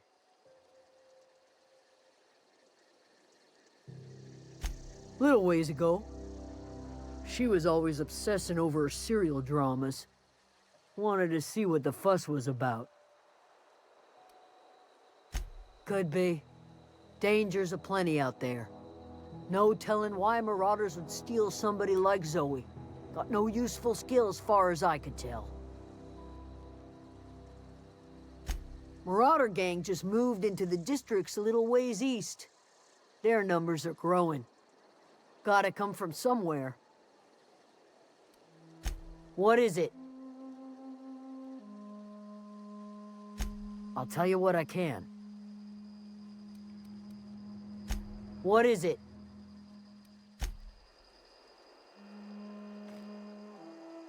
What is it?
If you're hungry, Stefan's got supplies.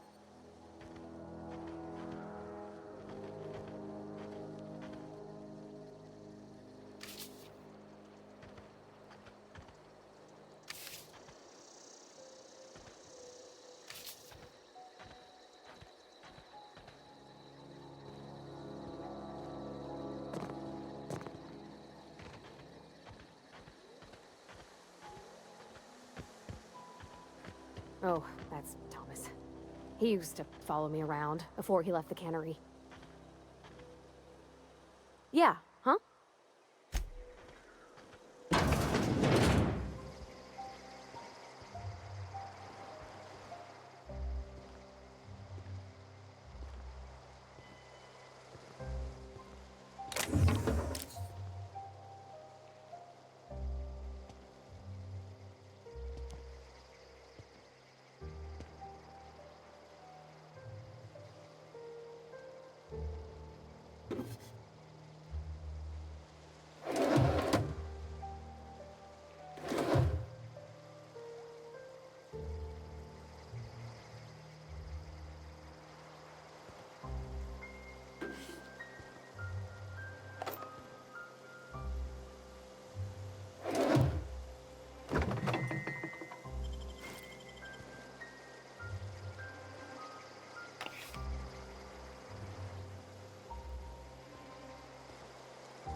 If you're hungry, Stefan's got supplies.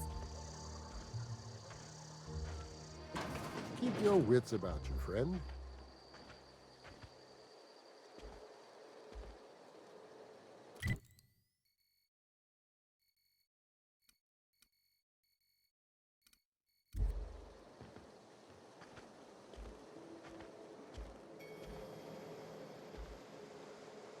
Keep your wits about you, friend.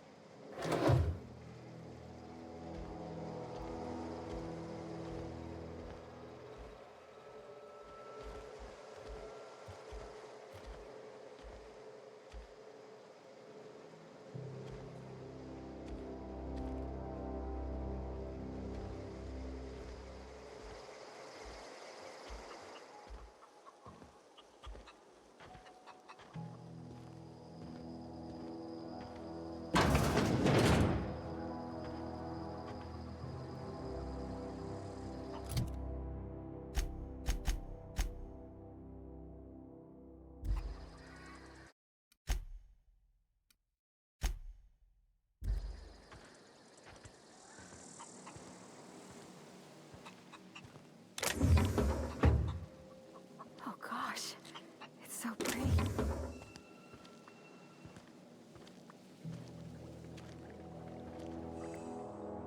If you're hungry, there's meat turning on the spit outside. If you're bearing illness, find a place to lay your head down and I'll fetch you a poultice. Whatever your troubles with Edgewater, leave them at the gates and be welcomed here. Any questions, dear?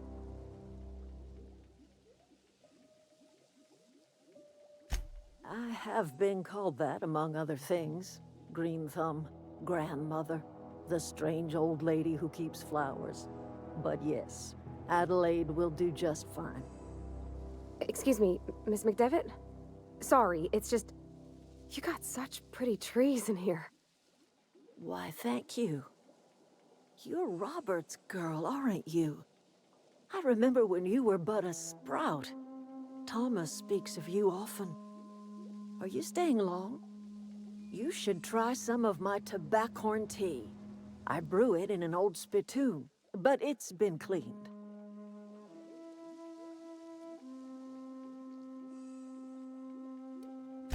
No, dear. The garden belongs to us all.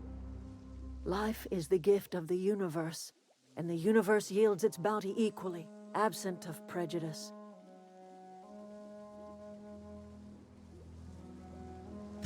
The soil around the Vale went sour years ago, but I found a way to sweeten it back up. The secret recipe is a little bit of elbow grease, a dash of love, and a heaping pile of special fertilizer. A home for anyone who's ever turned their backs on Edgewater. A home for those of us with nowhere left to go and nothing to lose. So, like the spores of the puffball, cast on the wind and alighting on fresh soil, we put down new roots. It is an unpleasant story, dear. But the short of it is that sometimes one wakes up and realizes the place that was once her home for much of her life has changed. The home in which we spent our lives has left us behind, and so we must move on. And that is as much as I will say on the subject. Reed Thompson, you here on behalf of that cold-eyed reptile? Let's hear it. What's Reed's idea of peace, then?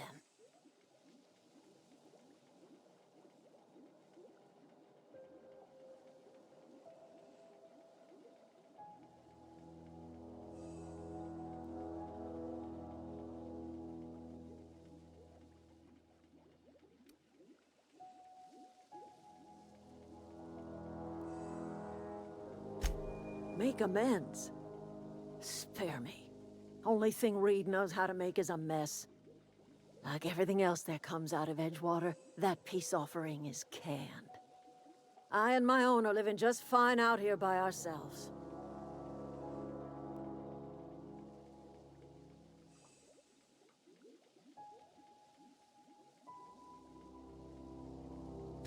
He would do such a thing. The question is, why would you agree to his plans? Cannery's got a regulator. You want ship parts, you ought to rip them out of the cannery's guts and leave us be.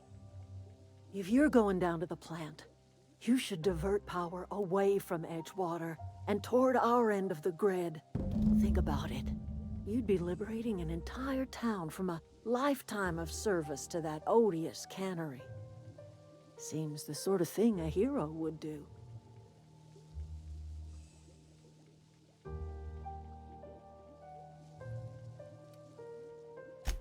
You've seen that miserable excuse for a town with your own lamps. Hollowed out workers laboring their lives away at the cannery, living off whatever scrap Spacer's Choice throws them. You know that's true, don't you, Ms. Holcomb? Your father died of overwork. His heart gave out. He was tired all the time, sure, but he was old, ma'am, and he raised me all by his lonesome. Look what they did to this child. Lost her family to the company, and still she defends them.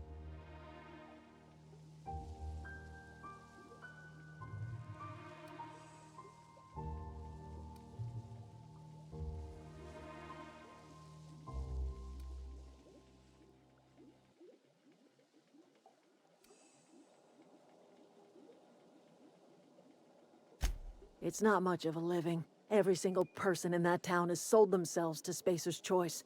The company owns them. Body, blood, and bones. You've been there. You've seen it.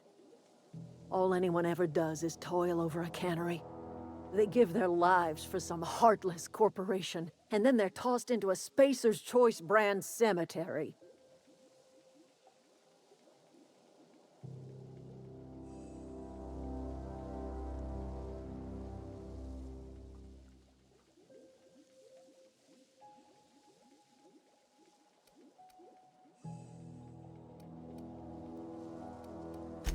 So, what do you say? Divert power over to us. Shut down that abominable cannery for good. I trust you will listen to your conscience.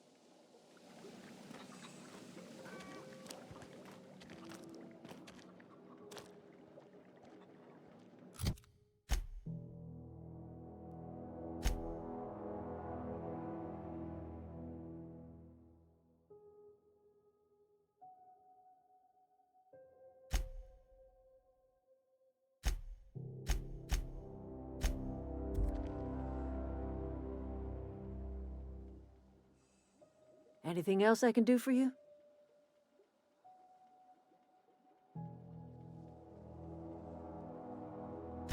That's not strange at all, dear. Few of us truly know where we are. The world can seem like a forest without end, and it is all too easy to lose one's way. But we must remember that being lost is the first step in discovering yourself.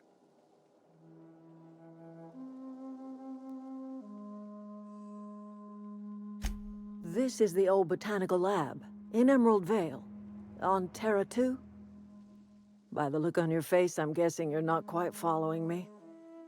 Are you not feeling well? Ought to lay your head down if you're running fever.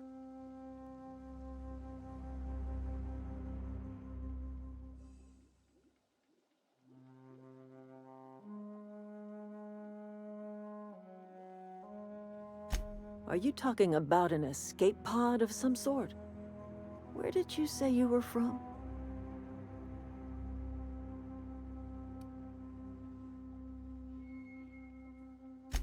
Is that a new settlement of some kind? I haven't kept news from outside the Vale.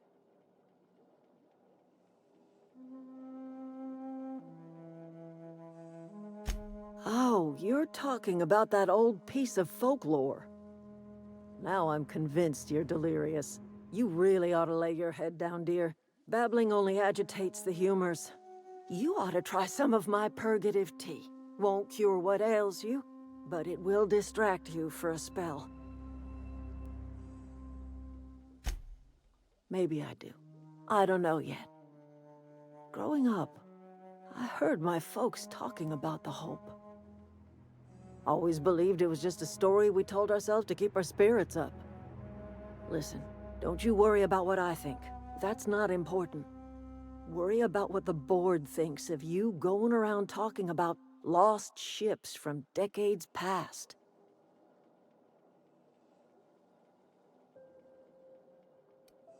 You carry on about coming here from another world, and people will talk. Talk leads to questions. Ask enough questions, and the board comes answering. No, but the board may have reason to fear you. I'm listening. I am getting old, you know. These two lamps of mine are not as bright as they once were. Or I might have seen you for what you are. My dear, we are all visitors in a momentary universe. Our lives flicker in and out like the guttering of a flame. Here now, then gone. Me and mine are just carrying on as best we can, trying to live our lives in a way that does not feel wasted.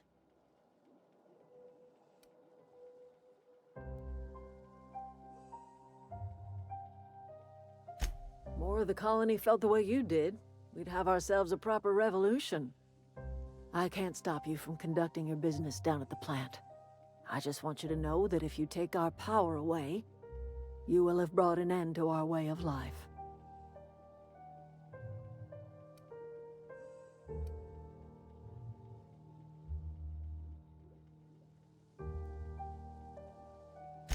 If you think Reed does anything in good faith, then you are asking to be lied to.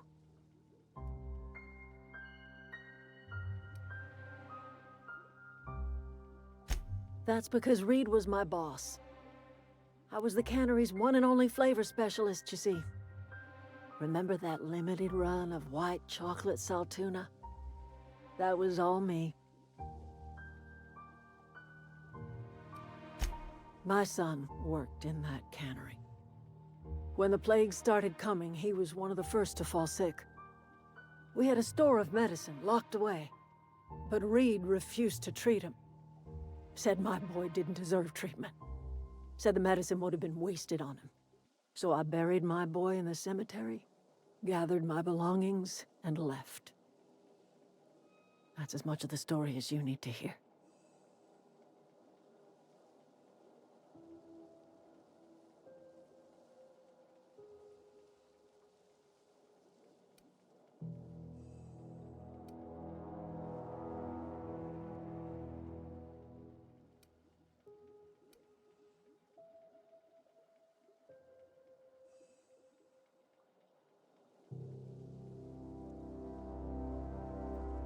I could not possibly care less if he does, but you're surely welcome to ask him. I'm listening.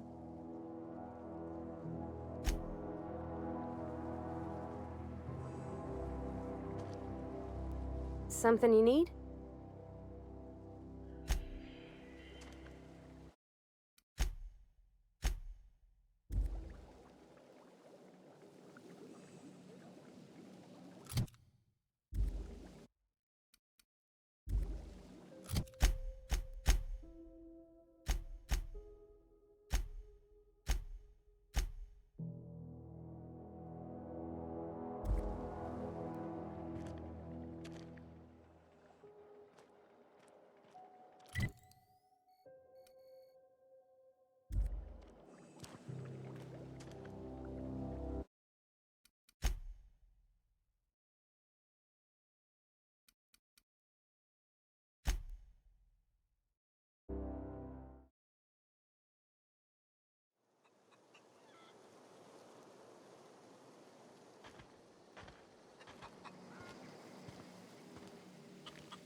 If you're hungry, what...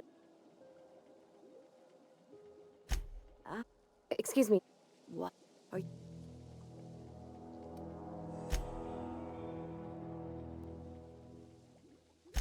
This...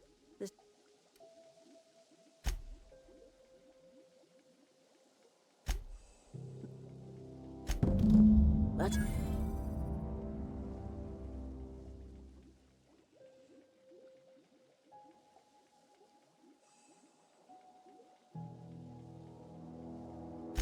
Like everything else that comes out of Edgewater, that peace offering is canned. You're doing this for Reed? Why?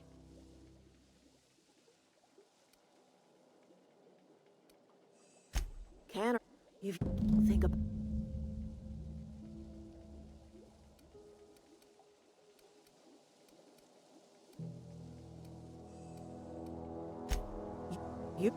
He was tired. Look.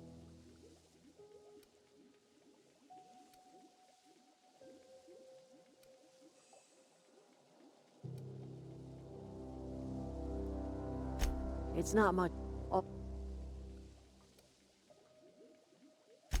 Life in Edgewater grinds to a halt. The cannery shuts down, workers desert in droves, and our own little camp grows and thrives.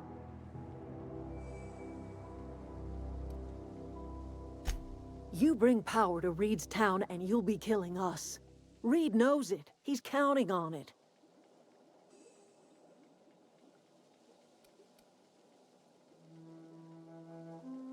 Life... I trust you will listen to your conscience.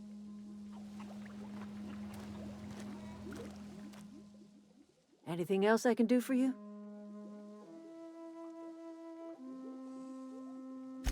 But we must... Glad I could help. Are you not... That sounds like fever. Where did you... I could do without the mockery. Is that a new settlement? Oh, dear. I see what's happening. You ought to try some of my... Maybe I... Listen. No. You... I'm I am. Remains to be seen. Might be the woman that saves the veil. Might be Reed's personal gun hand. People around here lack the strength to effect change. Or they have the strength, but not the will. You seem to have both.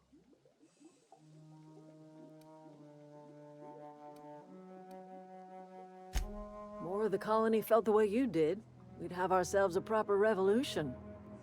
I can't stop you from conducting your business down at the plant. Not under Reed's watch. He and I would come to blows within a day, and he would never tolerate my tending to a garden. This is my home. It will be my home even if Reed cuts our power. Simple as that.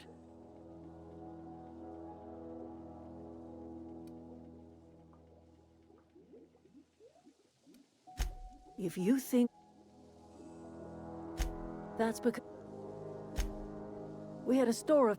So I bet... A fish rots from the head down. I do not blame the town. I blame the leader.